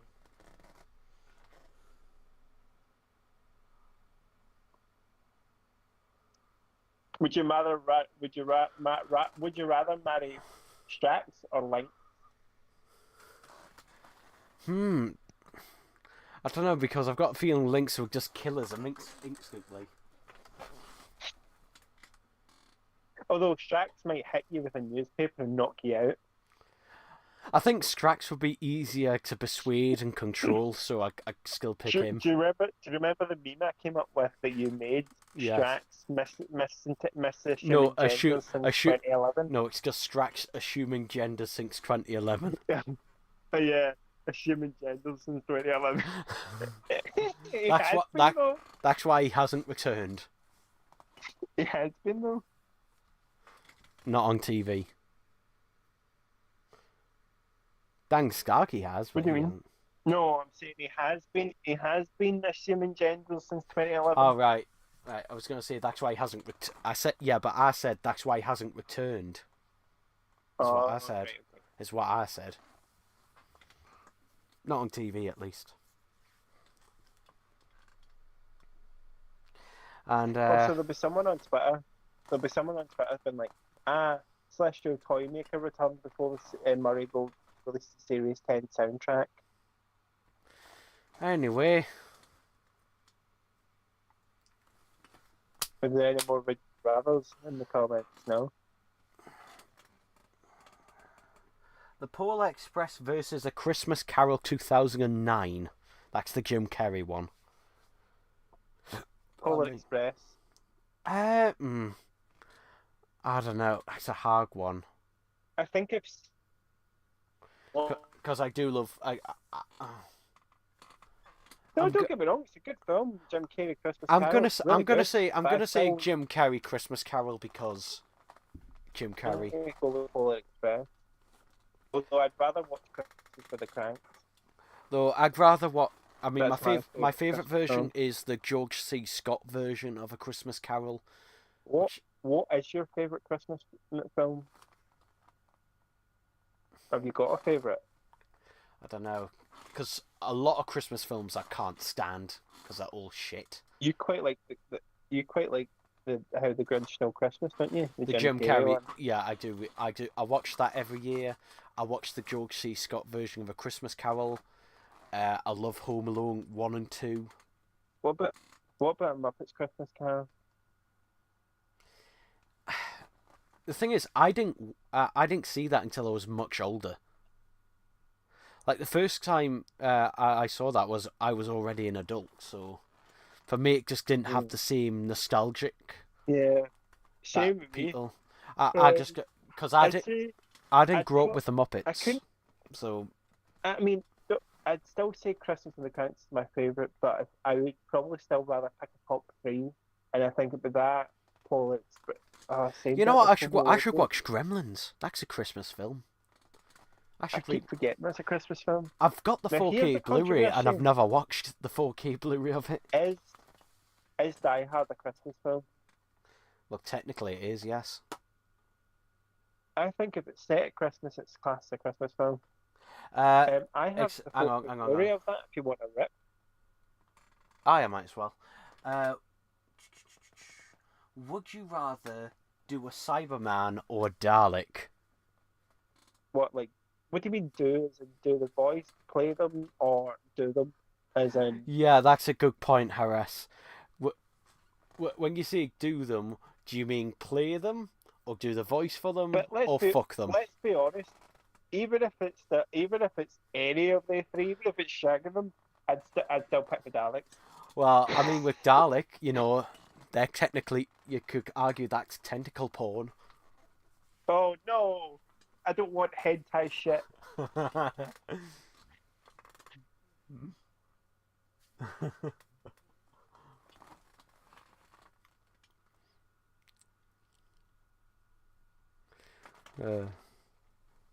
Yeah, he says, do them. Yeah, As so, in, fuck them. yeah. So, Well, Dal- I adore the Daleks, so I've still got it. I'd shag the Daleks, yeah. Maybe I'll cause him to mutate again. no, you'll cause white wee. Experiment. No, White white wee. white wee. Someday I should do a video on the gay Daleks. Better watch your back. It's the gay Daleks. They ever get taken down. I'm surprised they haven't been taken down. Well, it's Channel 4 though. Remember, I think it's a Channel 4 thing. So No, but I'm saying I'm surprised like people haven't complained and they've been taken down off yeah. YouTube. Which, by the way, if you haven't seen, you might want to see. I don't know, but have you ever heard of Mashed? I think it's called. Yeah. Yeah. They're Channel 4. Yeah. They're fun. They're Yeah. Channel 4. Yeah, they did, and they've just finished doing it. But they did a Sonic versus Rule 34 short web series, right? And the whole time, what makes it even funnier for me is just like, this is partly funded by the British public. The whole time. Because like, if you think that in your head while watching it the whole time, while you're watching it, just like, you're just like, this was paid by the British public. The thing is, though, I'd rather my money go there I'd rather it go then. than Doctor Who. No, I'd rather it go there than the bloody UK government who keep pissing it all away. I mean, the BBC keep pissing it all away into drivel. Yeah, but now Disney is now doing the same. Well, they have been for years. Oh yeah. They can piss Disney's money off. I don't care about that. I'm gonna wrap this up in a minute because I really need a wee, and my kidneys are I starting to noticed hurt. that when Toymaker, Celestial Toymaker was announced as an animation, once the trailer had dropped, someone put a post up or commented saying, "It's great to finally see that Disney money, and we're getting Disney quality animations now." Okay, both of those are untrue. I don't know. I'm assuming then if one of them's going to be done cheaply and the other one's going to be done the usual way, Like even it's Disney's probably the cheapest, BBC that are funding it. even Disney's cheapest animation is a million miles away. Yeah, it's probably then funded by BBC. I mean, for example, like say a Disney TV. The last I think Disney TV show that I remember watching that I really loved is one that had David Tennant and Catherine Tate in it, which was the DuckTales reboot. That was really good and had really good animation in it. Pirated as well, of course.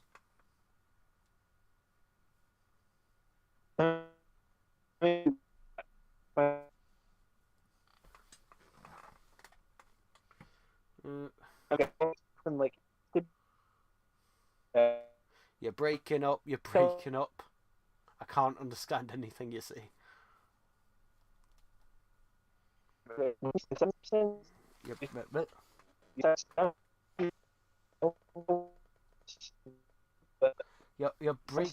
Reese. You're completely broken up. You've completely broken up.